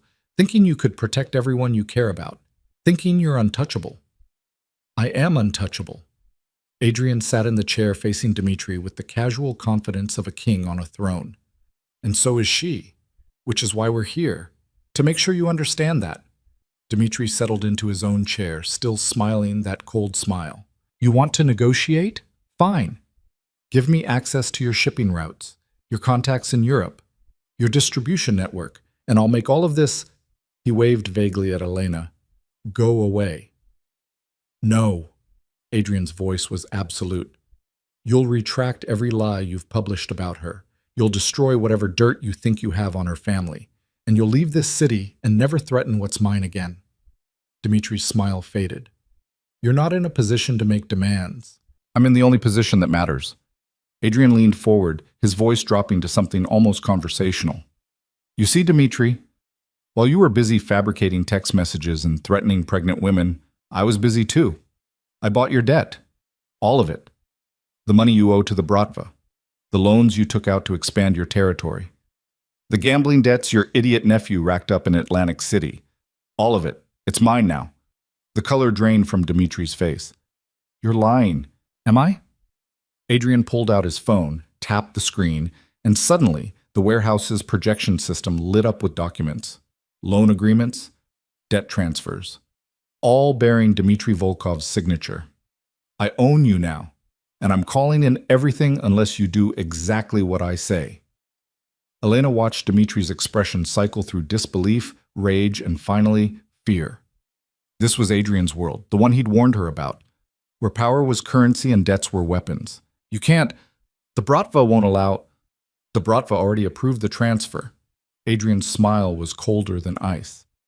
Turns out they like me better than you. Something about me being more profitable and less prone to reckless stunts like kidnapping pregnant women. Dmitry's hands clenched on the arms of his chair. This isn't over. Yes, it is. Adrian stood, and Elena saw the gun at his hip, saw the absolute certainty in his posture. You're going to retract everything. Tonight. Every story, every post, every lie. You're going to issue a public apology for the misinformation. And then you're going to leave this city and conduct your business somewhere far away from me and mine. Or I'll call in your debts and watch your empire crumble. And if I refuse? Adrian's expression went dead. Then you won't leave this warehouse. Your men will. But you won't. And tomorrow morning, the Bratva will have a new territory to divvy up among people more competent than you. The threat hung in the air like a guillotine blade. Elena's heart was hammering so hard she could barely breathe, but she forced herself to remain still, to project the same calm confidence Adrian wore like armor. Dmitry looked between Adrian and Elena, calculation visible in his eyes. Finally, he spat something in Russian and gestured to his men. Fine. You win this round, Voss, but someday your protection won't be enough. Someday she'll be vulnerable, and I'll be waiting. Adrian moved so fast Elena barely saw it. One moment he was standing 3 feet away from Dmitry. The next, he had the Russian by the throat, the gun pressed against his temple. Listen very carefully, Adrian said, his voice barely above a whisper but carrying absolute conviction. If you ever threaten her again, if you ever so much as think her name, I will find you. I will destroy everything you've ever built, and then I will end you, slowly, painfully, in ways that will make you beg for death. Do you understand me? Dmitry's eyes were wide with genuine fear now. He managed a jerky nod. Adrian released him and stepped back, the gun disappearing back into its holster. Good. Get out of my city. You have 24 hours. Dmitry and his men left without another word, their footsteps echoing in the cavernous space. The moment they were gone, Elena's legs gave out. Adrian caught her before she hit the ground, his arms wrapping around her as she shook with delayed reaction. I've got you. You're safe. You did so well, Elena. So incredibly well. You could have killed him. Her voice was muffled against his chest. I would have. If he'd pushed any harder, I would have. Adrian's hand stroked her hair, a soothing rhythm. But you're worth more than that. Worth more than becoming the reason I commit murder. Elena pulled back enough to look up at him. You bought his debts. When? Been working on it for 2 weeks, since the first threat. A small smile crossed his face. I told you I protect what's mine. I just didn't mention I also destroy anyone who threatens it. That was the most terrifying thing I've ever witnessed. I know. I'm sorry you had to see that side of me. His thumb brushed across her cheek, catching a tear she hadn't realized had fallen. But I need you to understand. This is who I am. This is the world I live in. And if you stay with me, you'll see more of it. Elena looked into his eyes, saw the question there, the vulnerability, the hope that she wouldn't run now that she'd seen the monster beneath the elegant suits. Take me home, she said quietly. Adrian's expression shuddered. Of course. Davis will... You're home, Adrian. She gripped his shirt, held him in place. Take me to your home. I don't want to be alone tonight. Something like wonder crossed his face. Elena, please. She wasn't sure what she was asking for, only knew she needed it, needed him, needed to feel safe in a world that had just shown her how dangerous it truly was. Adrian nodded, then lifted her into his arms as if she weighed nothing. Elena didn't protest, just let him carry her to the car, let Davis drive them through the city streets, let herself be held by this complicated, dangerous, protective man who just threatened murder to keep her safe. They arrived at his penthouse in silence. Adrian set her down gently in his living room, then moved to pour her water from the kitchen. You should rest, he said, handing her the glass. I'll take the guest room. You can have my bed. Stay with me. The words were out before she could second-guess them. I don't want to be alone. Just stay with me. Adrian's expression was unreadable. Elena, you're shaken, scared.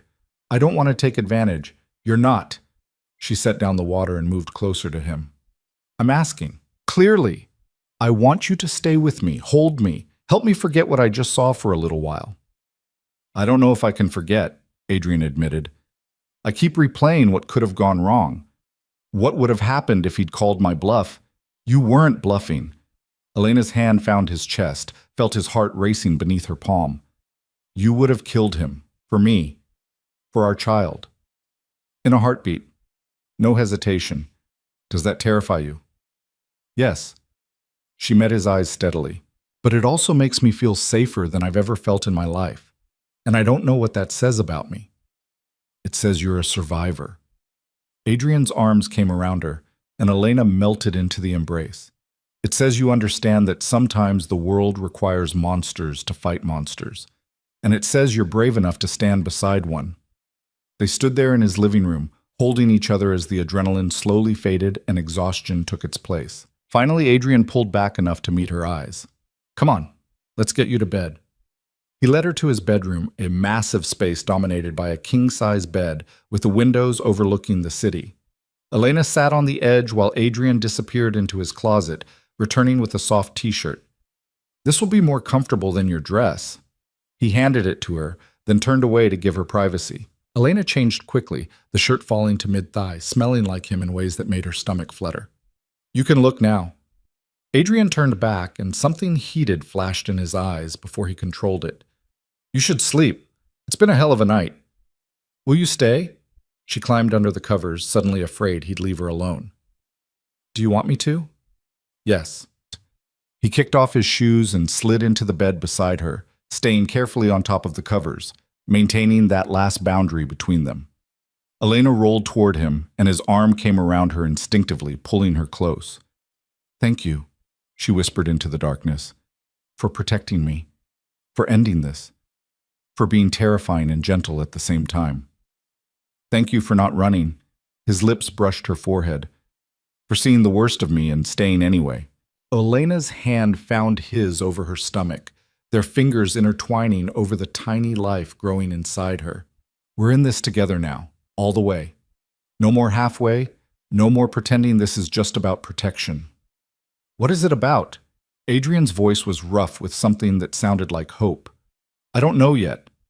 She turned her face up to his, found him closer than she expected. But I want to find out, if you do. Elena, I've wanted nothing else since the moment I realized I was falling for you. His thumb brushed across her knuckles. I'm just terrified I'll fail you, like I failed Sophia. You didn't fail her. You told me. Car accident, brake failure. That wasn't your fault. I knew she was in danger, knew my enemies might target her, but I thought keeping her at a distance would protect her. His voice cracked. I was wrong, and she died because I didn't hold on tight enough. Elena's heart broke for the pain in his voice. I'm not Sophia, and you're not letting go of me. We're going to survive this, together. Adrian pulled her impossibly closer, burying his face in her hair. I hope you're right, because losing you would destroy me. They fell asleep tangled together, boundaries crossed and new ones forming, in a bed that smelled like safety and felt like home for the first time in Elena's life. Tomorrow, they'd face the aftermath of tonight's confrontation. Tomorrow, they'd deal with the media and the company and the world's judgment. But tonight, they had this, each other. The truth of what was growing between them, as undeniable as the child growing inside her. And for now, that was enough. Elena woke to sunlight streaming through floor-to-ceiling windows and the unfamiliar weight of an arm around her waist. For a disoriented moment, she couldn't remember where she was. Then the events of last night crashed back. The warehouse, Dmitry Volkov's threats, Adrian's cold fury, and the choice she'd made to stay. She turned carefully, not wanting to wake him, and found Adrian already awake, watching her with an expression so tender it made her chest ache. How long have you been awake? She whispered. About an hour. His thumb traced lazy circles on her hip through the thin fabric of his t-shirt. Couldn't stop watching you sleep. You look peaceful, like the world isn't complicated. It is, though. Elena shifted closer, drawn by the warmth radiating from him. Incredibly complicated. Yes. Adrian's hand slid up to cup her face. But maybe that's okay. Maybe complicated is better than simple. Before Elena could respond, his phone buzzed insistently on the nightstand. Adrian groaned, reaching for it without releasing her. His expression darkened as he read the screen. What is it? Veronica. The retraction went live an hour ago. Dmitry kept his word. Adrian showed her the screen.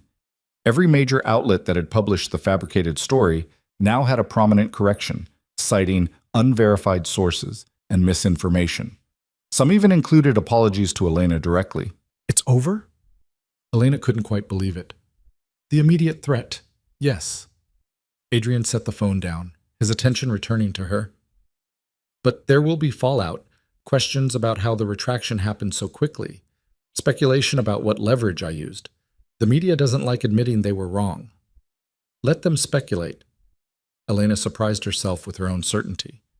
We know the truth. That's enough. Adrian's smile was slow and devastating. When did you become so fearless? When I realized being afraid wasn't protecting me. It was just making me miserable. She reached up, traced the line of his jaw. And when I realized I had someone worth being brave for. Elena. Her name was a rough whisper. I need to tell you something. What? Last night, when you asked me to stay, when you let me hold you, he paused, seeming to struggle with the words. That meant more to me than any business deal I've ever closed, any victory I've ever won. Because you chose it. Chose me. Even after seeing the worst parts of who I am. Elena's throat tightened. Adrian, those parts aren't the worst of you. They're just the parts you use to protect what matters. There's a difference. Is there? His eyes searched hers. I threatened to kill a man last night. I bought another man's debt specifically so I could destroy him. Those aren't the actions of a good person. Good is complicated. Elena shifted, propping herself up on one elbow so she could look down at him. You also protected my family, ended a threat that could have destroyed my life, made sure my brother and parents were safe. Those are the actions of someone who cares, Someone who uses power for something other than just accumulating more power. Adrian's hand slid into her hair, pulling her down until their foreheads touched. How are you so sure about me when I'm not sure about myself? Because I've spent 3 years watching you make impossible decisions with more integrity than most people could manage. Because you've never lied to me, even when the truth was ugly. Because you look at our child like it's a miracle instead of a complication. She pulled back enough to meet his eyes. Because last night, you could have just had Dimitri killed and been done with it. But you gave him a way out. Even someone who threatened me, you gave them mercy. That wasn't mercy. That was strategy. It was both. Elena's hand found his chest, felt his heart racing beneath her palm. You're both, Adrian. Strategic and merciful. Dangerous and protective. Ruthless and gentle. And I'm starting to think maybe that's exactly what I need. Something shifted in his expression, vulnerability giving way to heat. What are you saying? I'm saying I'm tired of pretending this is just about the baby. Tired of maintaining distance when all I want is to be closer. Her voice dropped. I'm saying that when I woke up in your arms this morning, it felt right. And I want to see where this goes. If you do. Adrian's response was to pull her down into a kiss that stole her breath and made the world disappear. It was nothing like their first kiss months ago, that had been champagne and recklessness and mutual surrender to something they couldn't control. This was deliberate, conscious, a choice they were both making with clear eyes and racing hearts. When they finally broke apart, both breathing hard, Adrian rested his forehead against hers. I've wanted to do that since the press conference, since you stood beside me and faced down the cameras like you owned the world. I was terrified. You were magnificent. He kissed her again, softer this time. You're always magnificent, even when you're terrified, especially then. Elena's phone buzzed, shattering the moment. She groaned, reaching for it on Adrian's nightstand. A text from her brother, Michael. Mom told me everything. Are you okay? Do I need to come home? Also, who are these guys in suits outside my building? She showed the message to Adrian, who had the grace to look slightly sheepish. I might have been overly cautious with the security detail. You think? But Elena was smiling as she typed back. I'm fine. The suits are temporary. Stay in school. And yes, we need to talk. Soon. Love you. Another message appeared, this one from Veronica. Office in 1 hour. We need to discuss the promotion strategy now that the crisis is contained. Reality was reasserting itself with the inevitability of sunrise. Elena sighed, setting the phone down. We should probably get ready for work. Probably. Adrian made no move to release her. Or we could stay here, let the world sort itself out for once. Tempting. But I have a meeting with the European partners at 10, and you have that board presentation. Elena forced herself to sit up, immediately missing his warmth. Besides, we have to face everyone eventually. Might as well do it now. Adrian rose with fluid grace, crossing to his closet. There are spare toiletries in the guest bathroom, and I had some clothes brought over for you. Professional options, various sizes. They're in the closet there. Elena paused halfway to the bathroom. When did you have clothes brought over? Last week. Adrian emerged with a fresh suit. After you mentioned hating emergency wardrobe changes. Figured it made sense to have options here, just in case. The casual thoughtfulness of it made her chest tight. Thank you. You keep thanking me for basic consideration. His expression was puzzled. Why? Because most people don't think that far ahead. Don't plan for someone else's comfort without being asked. Elena crossed back to him, rose on her toes to press a quick kiss to his jaw. You do. Even when you're busy threatening mobsters and running an empire. She left him standing there, looking stunned and headed for the guest bathroom, her heart lighter than it had been in months. The clothes Adrian had selected were perfect. Professional, but not stuffy, various styles that accounted for her changing body. Elena chose a deep blue dress that skimmed her figure without clinging, paired it with the heels from yesterday, and emerged feeling more like herself than she had since this whole ordeal began.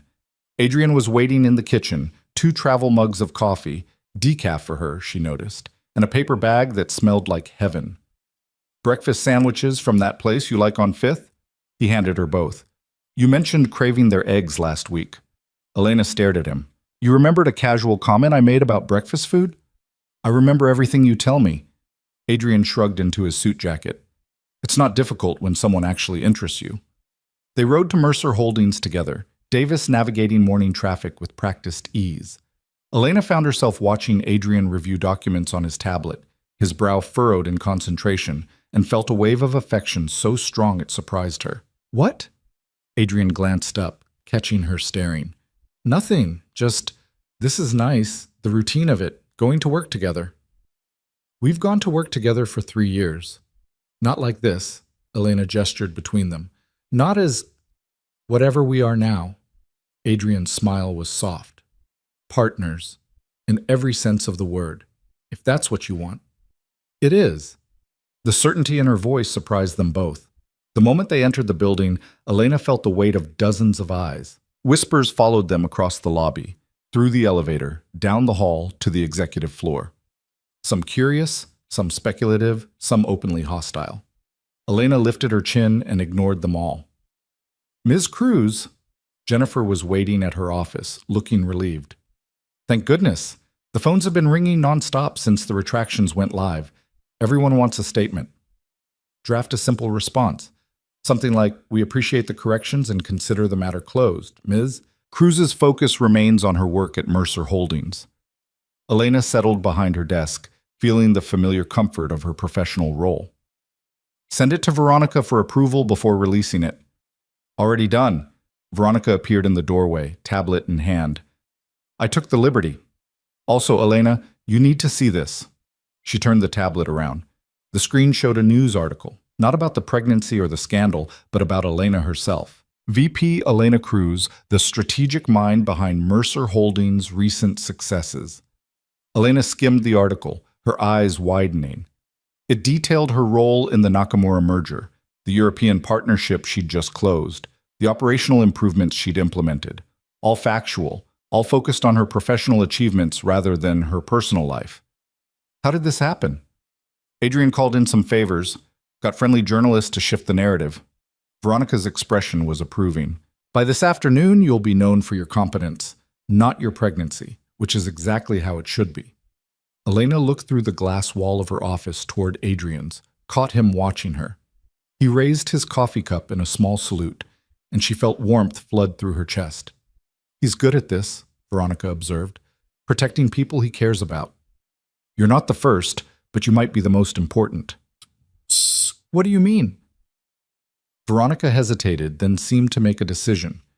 5 years ago, when his sister died, Adrian blamed himself. Went dark for months, made some dangerous enemies, nearly destroyed everything his father built trying to get revenge. I thought we'd lost him, but eventually he came back, colder, more controlled, more careful about what he cared about. He told me about Sophia. Did he tell you he's been paying for her daughter's education? That he set up a foundation in her name that funds domestic violence shelters? Veronica's voice was gentle. That he tracks down every drunk driver in the city and makes sure they face consequences, legal or otherwise? Elena's throat tightened. No, he didn't mention that. Because he doesn't want credit. He wants to fix the unfixable. Veronica straightened. I'm telling you this because you need to understand, when Adrian Voss cares about someone, he doesn't do it halfway.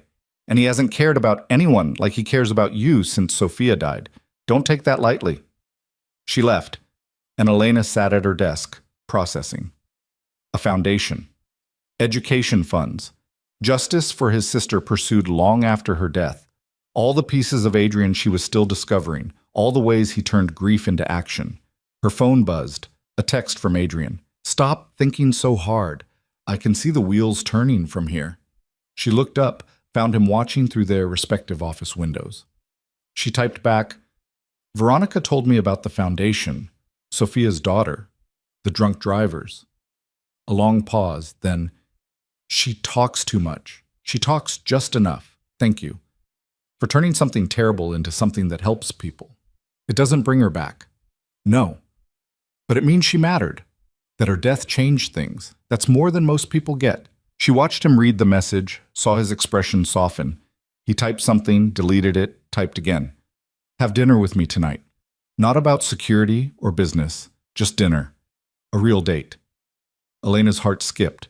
We've had dinner together every night for 3 weeks. Those were strategy sessions and protection protocols. I want to take you somewhere nice. Court you properly. Pretend we're normal people on a normal date. We're not normal people. Humor me anyway." Elena smiled at her phone. "Pick me up at 7. And Adrian? I'd like that. A lot." The day passed in a blur of meetings and phone calls. Elena closed the European partnership deal, impressed a room full of skeptical executives with her strategic vision, and managed to forget for hours at a time that she was pregnant and being courted by a man who threatened mobsters in his spare time. At 6:30, she was packing up when Jennifer appeared with a large box. "Delivery for you, Ms. Cruz," from Adrian Voss. Inside was a dress, deep emerald green, elegant but not overly formal, with a note in Adrian's precise handwriting. "For tonight, if you'd like. If not, wear whatever makes you feel like yourself. I'll love you either way." Elena's breath caught. He'd written love, not like, not appreciate. Love. She picked up her phone, called his direct line.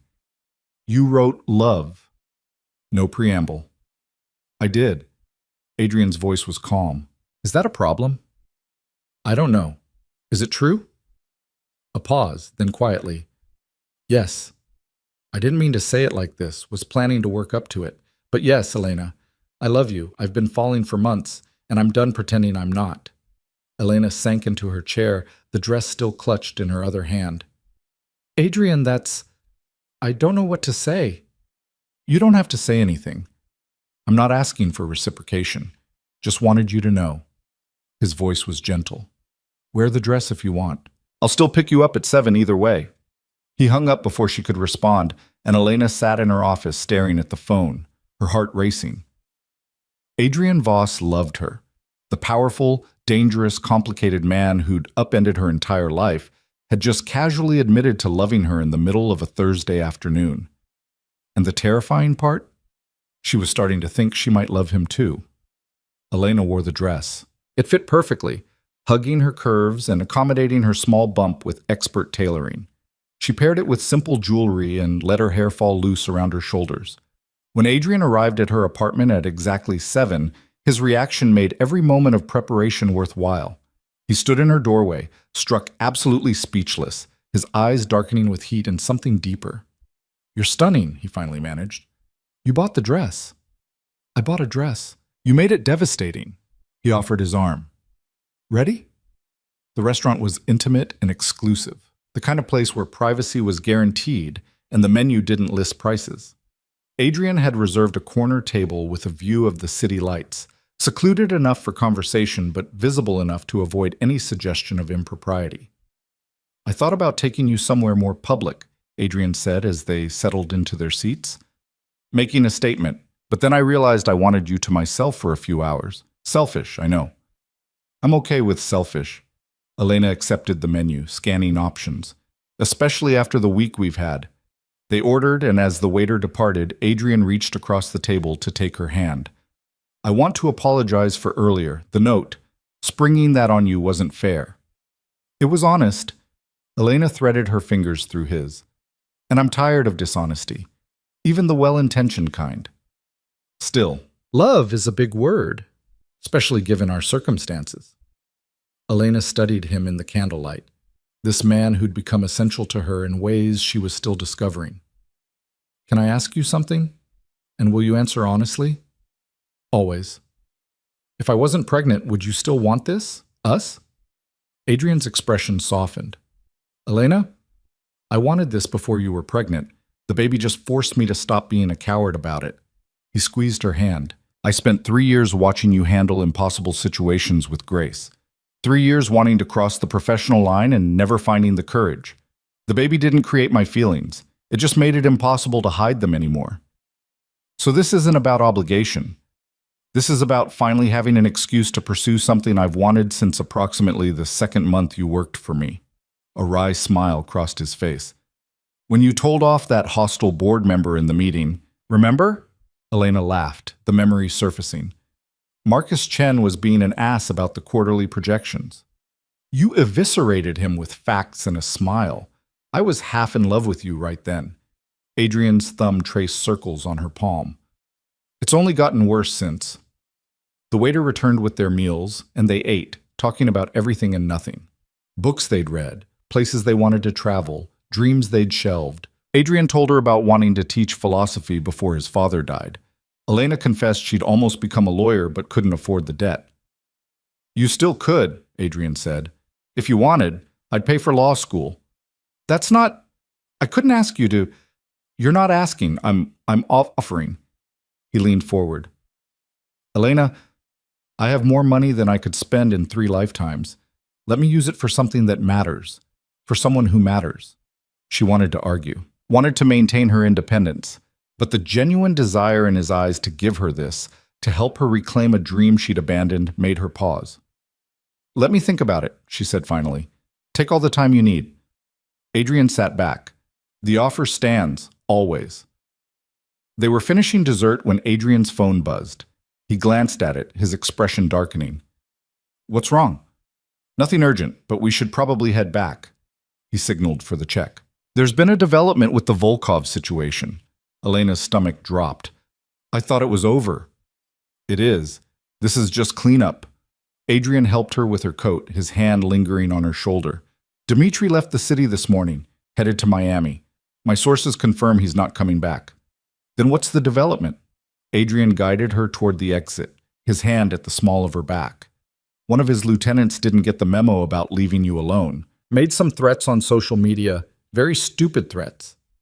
Adrian, what did you do? Me? Nothing, yet.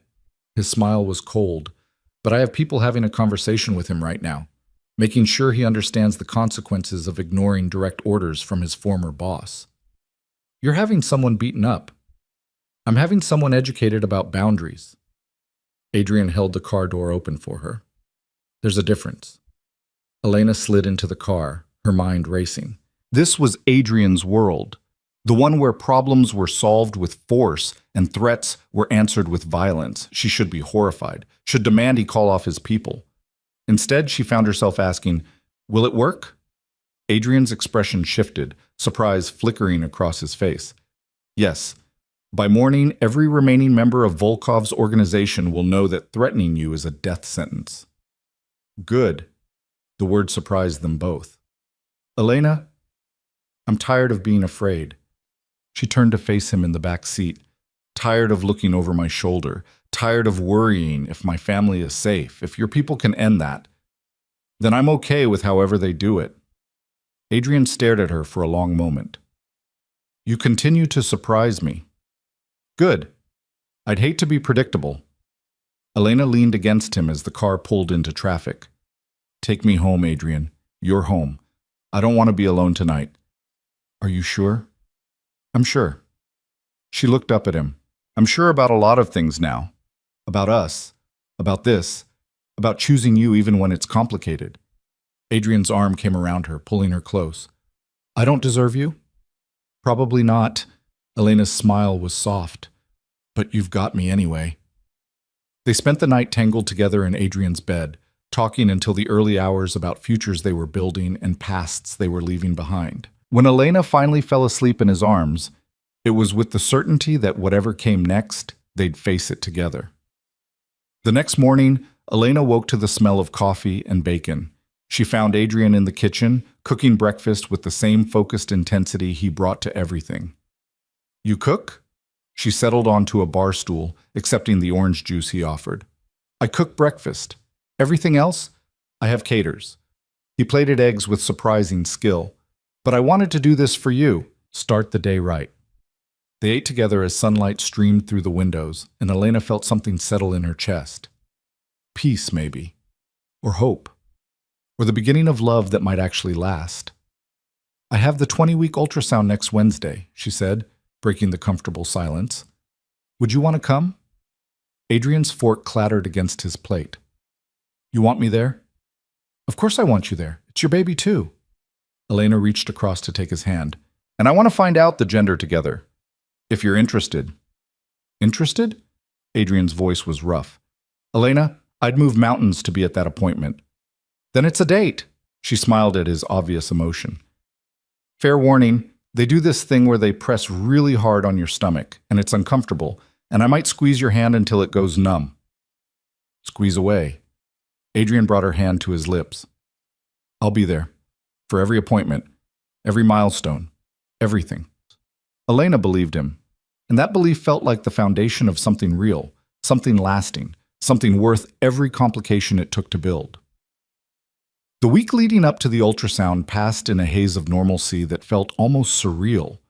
Work consumed Elena's days. She successfully restructured the entire strategic operations division, earning grudging respect from even her harshest critics. Adrian's nights were spent either in her apartment or his penthouse, the line between their spaces blurring until it seemed natural to find his razor in her bathroom or her favorite tea in his kitchen.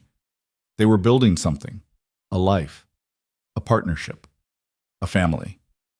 The morning of the ultrasound, Adrian showed up at her apartment with a nervous energy she'd never seen before. "You're fidgeting," Elena observed as they rode the elevator down. "I'm not fidgeting. You've checked your phone 6 times in 2 minutes." Adrian pocketed the phone. "I want everything to be okay. The baby. You. All of it." Elena's heart melted. "It will be. Dr. Morrison said everything looks perfect." "I know, but until I see it myself." He broke off, jaw tight. She took his hand, squeezed. "We'll see it together. In about 20 minutes."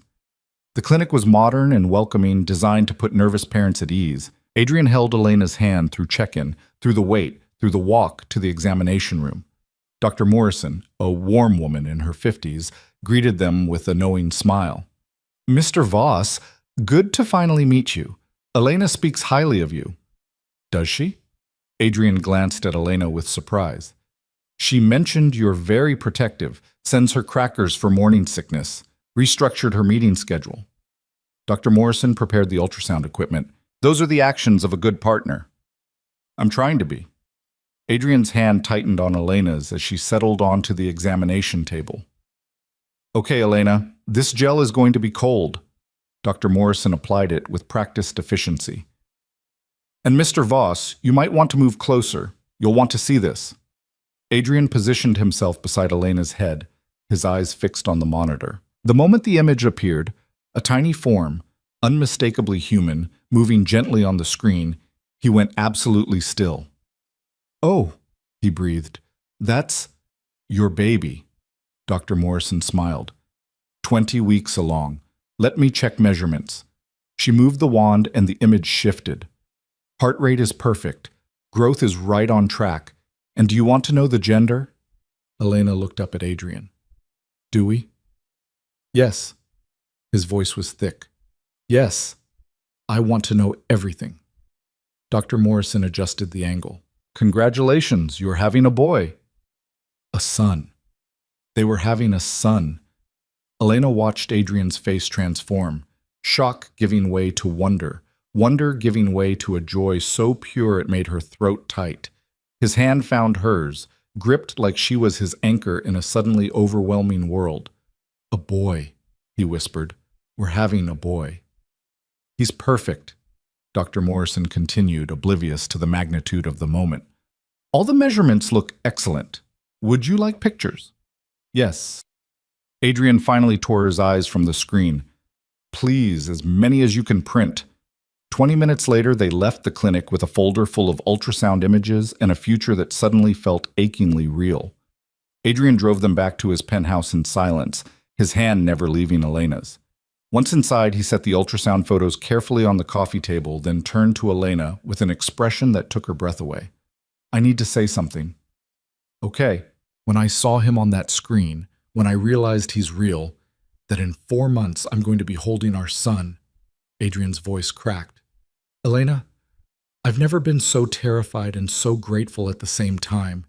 Terrified I'll fail him, fail you, but grateful that somehow, despite everything, you're giving me this chance."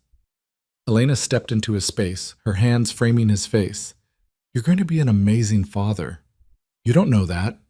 "I do. Because I've watched you protect everyone you care about with everything you have. Because you turn grief into action and power into purpose. Because you're terrified of failing, which means you'll try harder than anyone." She rose on her toes, pressed her forehead to his. And because I love you, and I trust you, with our son, with my life, with everything. Adrian's breath caught. Elena, I love you, she repeated, the words easier the second time. I think I've been falling for a while now, but seeing you today, seeing how you looked at our baby on that screen, I'm sure now. I love you, Adrian Voss, all of you, the protective parts and the dangerous parts and the gentle parts. I love you. Adrian kissed her then, deep and desperate and filled with every emotion he couldn't put into words. When they finally broke apart, both breathing hard, he rested his forehead against hers. I'm going to spend the rest of my life making sure you never regret saying that. I won't regret it. Elena's smile was radiant. This is what I choose. You, us, our son, our life, all of it. And standing there in the afternoon light, holding each other while ultrasound pictures of their son lay scattered on the table, they both believed it. Believed in the possibility of love born from chaos. Believed in building something lasting from the most unlikely beginning. Believed that maybe, just maybe, they were going to make it. The next 4 months passed like a dream Elena kept expecting to wake from. But this dream was real, achingly, impossibly real, and it only got better with each passing day. Adrian transformed one of the spare bedrooms in his penthouse into a nursery, consulting Elena on every detail. They spent weekends shopping for cribs and debating paint colors, arguing playfully about whether navy blue or soft gray was better for the walls. Elena won with a compromise, gray walls with navy accents, and Adrian conceded with a grace that made her love him even more. Work continued to challenge and fulfill her. The European partnership she'd negotiated generated record profits, and the board, even the skeptical members, began treating her as the strategic asset she'd always been. Marcus Reeves, once her harshest critic, became an unlikely ally after she saved one of his deals from collapse with a solution so elegant he'd actually apologized for doubting her competence. You're going to run this company someday, he'd said, and it hadn't sounded like flattery. It sounded like prophecy. But the best moments were the quiet ones. Adrian reading business reports with his hand on her growing belly, feeling their son kick and moving to follow the movement like it was the most important thing in the world. Elena falling asleep on his couch while he worked, waking to find herself carried to bed and tucked in carefully. Dinners where they talked about everything from philosophy to their son's future, building a shared vision of the life they were creating. Elena moved into the penthouse officially at 32 weeks, though she'd been spending most nights there anyway. Her apartment sat empty, a space she kept meaning to give up but hadn't quite released yet. Why are you holding on to it? Adrian asked one night as they assembled a changing table together. I don't know, safety net maybe? Elena handed him a screw. In case this doesn't work out. Adrian set down the screwdriver, turned to face her fully. Elena, look at me. She did, found his eyes serious and intent. This is going to work out, he said quietly. Not because everything will be perfect. It won't be. But because we both choose it every day, because we fight for it, because we love each other enough to do the hard work. His hand found her face, gentle and certain. But if you need the apartment to feel secure, keep it. I'm not going anywhere, and neither are you. So take all the time you need to believe that. She gave up the apartment the next week. Because he was right, she wasn't going anywhere. This was home now. At 36 weeks, Elena's body began preparing for labor in ways that terrified and amazed her. Adrian became even more protective, insisting she work from home, keeping his phone on loud at all times in case she needed him. I'm pregnant, not dying, Elena protested one morning when he tried to carry her downstairs. You're carrying our son and your back hurts. Let me help. He lifted her anyway, ignoring her half-hearted struggles. Besides, I like taking care of you. You're going to spoil me. That's the plan. Adrian set her down gently on the couch, handed her the pregnancy pillow she'd become dependent on. I'll bring breakfast. Don't move. She didn't, partly because moving was uncomfortable, but mostly because she loved watching him bustle around the kitchen, preparing her favorite omelet with the same focused intensity he brought to million-dollar negotiations. Adrian? She called out. I'm glad it was you, that night, the champagne and the bad decisions, and everything that came after. She rubbed her swollen belly, felt their sun shift beneath her palm. I wouldn't change any of it. Adrian appeared in the doorway, spatula in hand, his expression soft. Neither would I. Best mistake I ever made. We should probably stop calling him a mistake. You're right. Best unexpected blessing I ever received. He returned to the stove. Better? Much better. Labor started on a Tuesday afternoon, 3 days before her due date. Elena was reviewing contracts in Adrian's home office when the first contraction hit, not painful yet, just a tightening that made her pause and take stock. She timed 3 more before calling out to Adrian, who was on a conference call in the next room. Adrian, I think it's time. The crash that followed suggested he'd knocked something over in his haste. He appeared in the doorway, phone abandoned, his face pale. Time, as in our son is coming. Probably not for several hours, but yes, time. Elena stood carefully, breathing through another contraction. We should probably head to the hospital. Right, hospital. I'll get the bag. It's packed, right? You packed it? Adrian was already moving, his usual composure completely shattered. Keys. I need keys. And your pillow. Do you need the pillow? Adrian. Elena caught his arm as he rushed past. Breathe. We have time. You're the one in labor. I should be telling you to breathe. And yet, you're the one hyperventilating. She smiled despite the discomfort. Come on, let's go have a baby. The drive to the hospital was tense, Adrian gripping the steering wheel with white knuckles while Elena counted contractions. They were still far apart, manageable, but his fear was palpable. Talk to me, Elena said, reaching for his hand. What are you thinking? That I'm terrified. His voice was raw. That I'm about to become responsible for another human being. That I could fail him, fail you. That... Adrian, stop. Elena squeezed his hand through another contraction. You're going to be amazing. We're going to be amazing, together. He pulled into the hospital entrance, got her checked in with the efficiency she'd expected, and stayed beside her through every examination, every contraction, every moment of the long afternoon that stretched into evening. Labor was brutal. Elena had known it would be, had prepared herself intellectually, but nothing could have prepared her for the reality. The pain came in waves that stole her breath and her composure, reducing her world to the space between contractions. Adrian never left her side. He held her hand through every contraction, let her squeeze until she was certain she'd broken bones, whispered encouragement when she was convinced she couldn't continue. You're the strongest person I've ever met, he murmured during a particularly intense contraction. You can do this. You're doing it. Just breathe with me. I can't. It's too much. You can. Look at me, Elena. Look at me. His eyes locked onto hers, steady and certain even when she felt like she was breaking apart. You're not alone. I'm right here. I'm not leaving. Ever. 17 hours after labor started, Dr. Morrison finally gave the word Elena had been waiting for. Okay, Elena. It's time to push.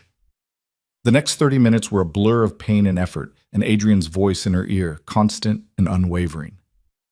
You're doing so well, so strong. Almost there, love. Almost there. And then, with a final push that took everything she had left, their son entered the world. The sound of his first cry was the most beautiful thing Elena had ever heard. Doctor. Morrison placed him on her chest, and Elena's hands came up instinctively to hold him, this tiny, perfect miracle, covered in vernix and crying indignantly. Oh, she breathed. Oh, he's perfect. He's everything. Adrian's voice was thick with tears she'd never thought she'd hear from him. His hand came up to touch their son's head with a gentleness that broke her heart. Elena, you did it. You brought him here. You're amazing. She looked up at Adrian and saw tears streaming down his face unashamedly. Saw wonder and love and absolute devotion in his expression. This powerful man who'd threatened mobsters and built empires was completely undone by the sight of their newborn son. Do you want to cut the cord? Dr. Morrison offered the scissors to Adrian. His hand shook as he took them, but his cut was steady. This final separation, making their son his own person, independent and real. Does he have a name? The nurse asked as she began cleaning the baby. Elena looked at Adrian. They'd discussed names for weeks, never quite agreeing, always finding reasons to wait. Alexander, Adrian said quietly, his eyes never leaving their son. After Elena's grandfather, Alexander James. If that's okay with you. Elena's throat closed up. She'd mentioned her grandfather exactly once, months ago, talking about the man who'd encouraged her dreams when no one else had, that Adrian remembered, that he'd chosen that name. It's perfect, she whispered. Alexander James Voss, our son. They took Alexander for his initial checkup while Elena delivered the placenta and Dr. Morrison stitched the small tear that had occurred. Adrian stayed by Elena's head, stroking her hair, whispering how proud he was of her. When the nurse brought Alexander back, cleaned and swaddled, she placed him in Adrian's arms. 8 pounds, 4 ounces, 21 inches. 10 fingers, 10 toes. Absolutely perfect. Adrian held his son with the careful reverence of someone holding something infinitely precious and infinitely fragile. He looked down at Alexander's tiny face, then up at Elena, and she saw every wall he'd ever built completely demolished. Thank you, he said, his voice breaking. Thank you for giving me this, for giving me him, for giving me a reason to be better than I ever thought I could be. Elena held out her arms, and Adrian placed Alexander gently in them before sitting on the edge of the hospital bed, his arm around her shoulders, the three of them forming a unit. We're a family now, Elena said softly, studying Alexander's perfect features. A real family. We've been a family for a while. Adrian pressed a kiss to her temple. But yes, now it's official.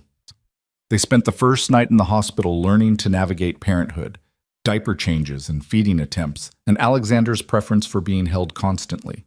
Adrian proved surprisingly adept at swaddling, and Elena discovered that breastfeeding was harder than any business negotiation she'd ever conducted. He's not latching right, she said, frustrated and exhausted. The nurse showed me, but I can't. Here. Adrian adjusted her hold on Alexander with gentle confidence. Try angling him this way. There, see? Alexander latched successfully, and Elena felt a rush of relief and accomplishment. How did you know how to do that? I've been watching videos for 3 months. Adrian settled beside them, his hand resting on Alexander's back. Wanted to be useful. You're more than useful, you're perfect. Elena leaned against him, suddenly overwhelmed. I don't know how I would have done this without you. You would have managed. You're capable of anything. Adrian's voice was soft. But I'm grateful you didn't have to, that I get to be here, that I get to be his father, and you're... He paused. Whatever you want me to be. Elena turned her head to look at him fully, saw vulnerability in his eyes. What do you want to be? Yours. In every way. Permanently. Adrian took a breath. Marry me. Elena's heart stopped. What? Marry me. Not because of Alexander, though I want him to have parents who are committed to each other. Not because of societal expectations or public relations or any practical reason. His hand came up to cup her face. Marry me because I love you. Because I want to spend the rest of my life choosing you every day. Because you're the best thing that's ever happened to me, and I don't want to imagine a future where you're not my wife. Adrian, I know this isn't romantic. I know you're exhausted, and I don't have a ring, and we're in a hospital room. A small smile crossed his face. But I've learned that life doesn't wait for perfect moments. You create them. And this moment, with you and our son, feels perfect to me. Elena looked down at Alexander, peacefully nursing, then back at Adrian. This man who'd started as her boss became the father of her child and transformed into the love of her life somewhere along the way. Yes, she said simply. Yes, I'll marry you. Adrian's smile was brilliant and unguarded, all his usual control abandoned in favor of pure joy. He kissed her softly, carefully, mindful of the baby between them. I'll get you a ring, a proper proposal, whatever you want. I just want this, Elena gestured to their small family. Everything else is details. They brought Alexander home 2 days later to the penthouse that now felt like it had always been meant to house a family. Adrian carried the car seat with the precious cargo while Elena supervised nervously, convinced something would go wrong. Nothing did. Alexander settled into the nursery they'd prepared, into the routine they established, into the life they built around him with careful attention and overwhelming love. The first weeks were exhausting. Alexander needed to feed every 2 hours, which meant Elena barely slept. Adrian took over everything else, cooking, cleaning, answering work emails for both of them, with the same focused intensity he brought to everything. "You need to sleep," Elena protested one night when she found him doing laundry at 3 a.m. while Alexander dozed in the bassinet. "You have a company to run." "Robert is handling things. Veronica is managing press. Marcus is covering my meetings." Adrian folded a impossibly tiny onesie. "And you just gave birth. You need rest more than I do." "Adrian?" "Elena." He crossed to her, gentle but firm. "Let me do this. Let me take care of you while you take care of our son, please." She didn't have the energy to argue. And truthfully, she didn't want to. Having Adrian shoulder the burden while she recovered was a gift she hadn't known she needed. By 6 weeks postpartum, they'd found a rhythm. Elena began working part-time from home, taking video conferences while Alexander napped.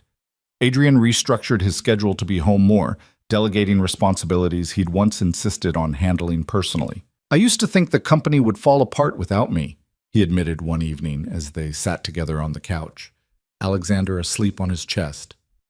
"Turns out it runs fine. Better, even, now that people have more autonomy." "So what does that mean for you?" "It means I get to be here more. With you. With him." Adrian stroked Alexander's back with infinite tenderness. "It means I get to choose what matters, instead of letting work choose for me."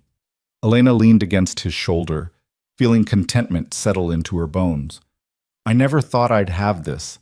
A family, a partner, a life that feels like home." "Neither did I." Adrian pressed a kiss to her hair. "But here we are." At 3 months, Adrian surprised her with a ring, a stunning emerald surrounded by diamonds, elegant and unique. He proposed again, properly this time, in the nursery while Alexander watched from his crib with solemn eyes. "Elena Cruz, love of my life, mother of my son. Will you marry me?" She said yes through happy tears, let him slide the ring onto her finger, and kissed him while their son made cooing sounds of approval. They married quietly 6 months later in a small ceremony at the penthouse. Just family, Elena's parents and brother, Adrian's small circle of trusted friends, and Alexander as the best-dressed 6-month-old in attendance. Elena wore a simple cream dress that fit her post-baby body perfectly. Adrian wore a dark suit and an expression of such complete happiness that several guests got misty-eyed. The vows were traditional but heartfelt. When Adrian promised to love and cherish her, to stand beside her through whatever came, Elena believed every word, because he'd been proving it every day since that night in his office when he'd learned about the pregnancy. The kiss sealed a promise they'd been living for almost a year, to choose each other, to build together, to love fiercely and protect ruthlessly, and find joy in the unexpected. The reception was small and warm, full of laughter and good food and toasts that made everyone cry. Michael gave a speech about his sister's strength and how proud he was to see her so happy. Veronica told embarrassing stories about Adrian's early attempts to cook breakfast. Marcus joked that the company's stock price improved the day Adrian learned to delegate. But the best moment came late in the evening when Elena found Adrian on the balcony, holding Alexander and pointing out the city lights. "You know he can't understand any of this, right?" she said, sliding her arms around his waist from behind. "I know, but someday he will." Adrian glanced back at her, the city lights reflecting in his eyes. "Someday I'll tell him how his mother saved me, how she took a mistake and turned it into the greatest blessing of my life, how she made me believe in second chances and real love and building something good from impossible beginnings." Elena's eyes filled with tears for the 100th time that day. "I love you so much." "I love you too."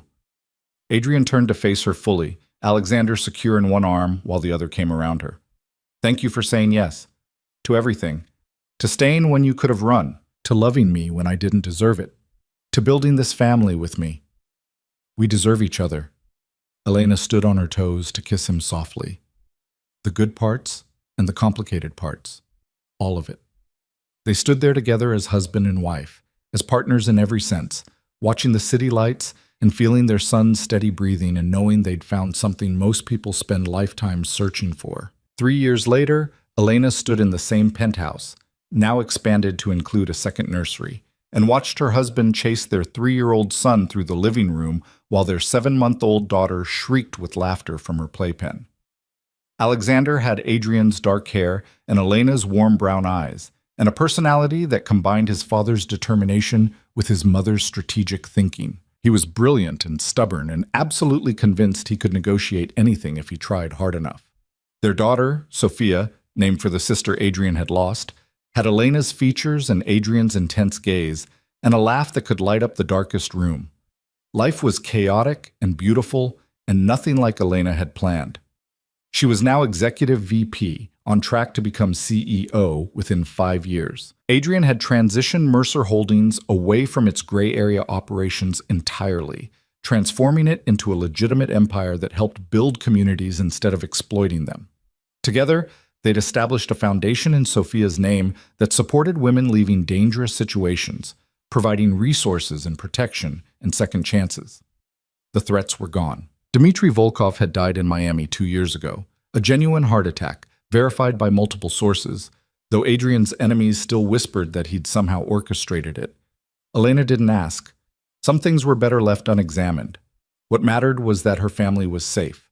Her children would grow up without fear. Her husband had transformed from the dangerous man she'd once been terrified of into a devoted father who sang lullabies in 3 languages and built elaborate block towers just to watch them be knocked down. "Mommy!" Alexander crashed into her legs, breathless and giggling. "Daddy says we can have ice cream if you say yes." "Does he now?" Elena looked over her son's head to where Adrian stood, holding Sophia, a sheepish expression on his face. "I may have promised something I don't have authority to deliver," he admitted. "You're the CEO of a major corporation, but you can't authorize ice cream? You're scarier than any board of directors." Adrian crossed to her, Sophia reaching for Elena with chubby hands. "But also more beautiful and smarter and—" "Yes, you can have ice cream," Elena interrupted, laughing. "But small portions. It's almost bedtime." Alexander cheered and raced toward the kitchen. Adrian followed more slowly, Sophia content in his arms, his free hand reaching for Elena. They stood together in the doorway watching their son enthusiastically scoop ice cream while keeping up a running commentary about his day. "Do you ever think about how this started?" Elena asked softly. "How unlikely all of this was." "Every day." Adrian pressed a kiss to her temple. "And every day, I'm grateful for that champagne, for that night, for the pregnancy that forced us both to stop being cowards. We weren't cowards. We were careful. We were terrified of wanting something real." His arm tightened around her. "But we found it anyway, built it from scratch. And Elena? I would choose you again, every time, in every version of this story." His voice was quiet but certain. "You're the best thing that ever happened to me, both of you, all of you." Sophia grabbed a handful of Elena's hair, tugging with the demanding certainty of a baby who knew she was loved beyond measure. Alexander called out for his father to come help with the ice cream scooper. And Elena looked at this life they'd built, messy and loud and absolutely perfect, and felt her heart overflow. "I choose you too," she said, meeting Adrian's eyes. "Every day, forever." He kissed her then, soft and sweet, a promise renewed in the middle of their chaotic kitchen, with ice cream melting and children demanding attention and everything exactly as imperfect and wonderful as real life should be. That night, after ice cream was consumed and children were bathed and tucked into beds with stories and kisses, Elena and Adrian collapsed onto their own bed, exhausted and content. 3 years married, Adrian mused, pulling Elena close. Feels like longer, in the best way. Because we packed a lot of living into these years. Elena traced patterns on his chest. 2 kids, company transformations, a foundation, and more happiness than I knew existed. Any regrets? Not one. She propped herself up to look at him. You? Just that I didn't figure out I loved you sooner. Could have had more years of this. We have the rest of our lives. Elena settled back against him. That's enough. Adrian's arms came around her, secure and warm and home. More than enough. It's everything. They fell asleep tangled together, the monitors on both nightstands transmitting the peaceful sounds of sleeping children, the city lights casting soft shadows through the windows.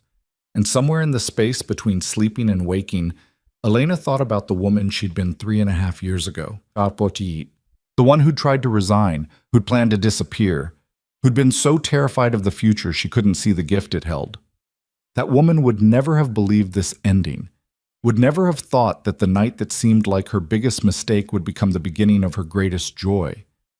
But life, Elena had learned, had a way of turning fear into courage, chaos into family, and impossible beginnings into lasting love. All you had to do was be brave enough to stay, to fight, to choose the person standing beside you, even when everything seemed complicated and scary and doomed to fail. Because sometimes the best things in life started as mistakes, as one night of champagne and bad decisions, as a pregnancy that forced two people to stop hiding from what they really wanted. And sometimes, if you were very lucky and very brave, those mistakes transformed into something beautiful, something lasting, something worth every moment of fear it took to build. Elena Cruz had found that something, had built it with Adrian Voss, one choice at a time, one day at a time, one moment of trust at a time. And she would spend the rest of her life grateful for the night everything changed, the night she stopped running and started living, the night that gave her a family, a love, and a future beyond anything she'd ever dared to dream. In the darkness of their bedroom, with her husband's heartbeat steady beneath her ear and her children sleeping peacefully down the hall, Elena smiled. This was what happily ever after looked like. Not perfect, not easy, but real, honest, hard-won, and deeply cherished. And it was more than enough. It was everything.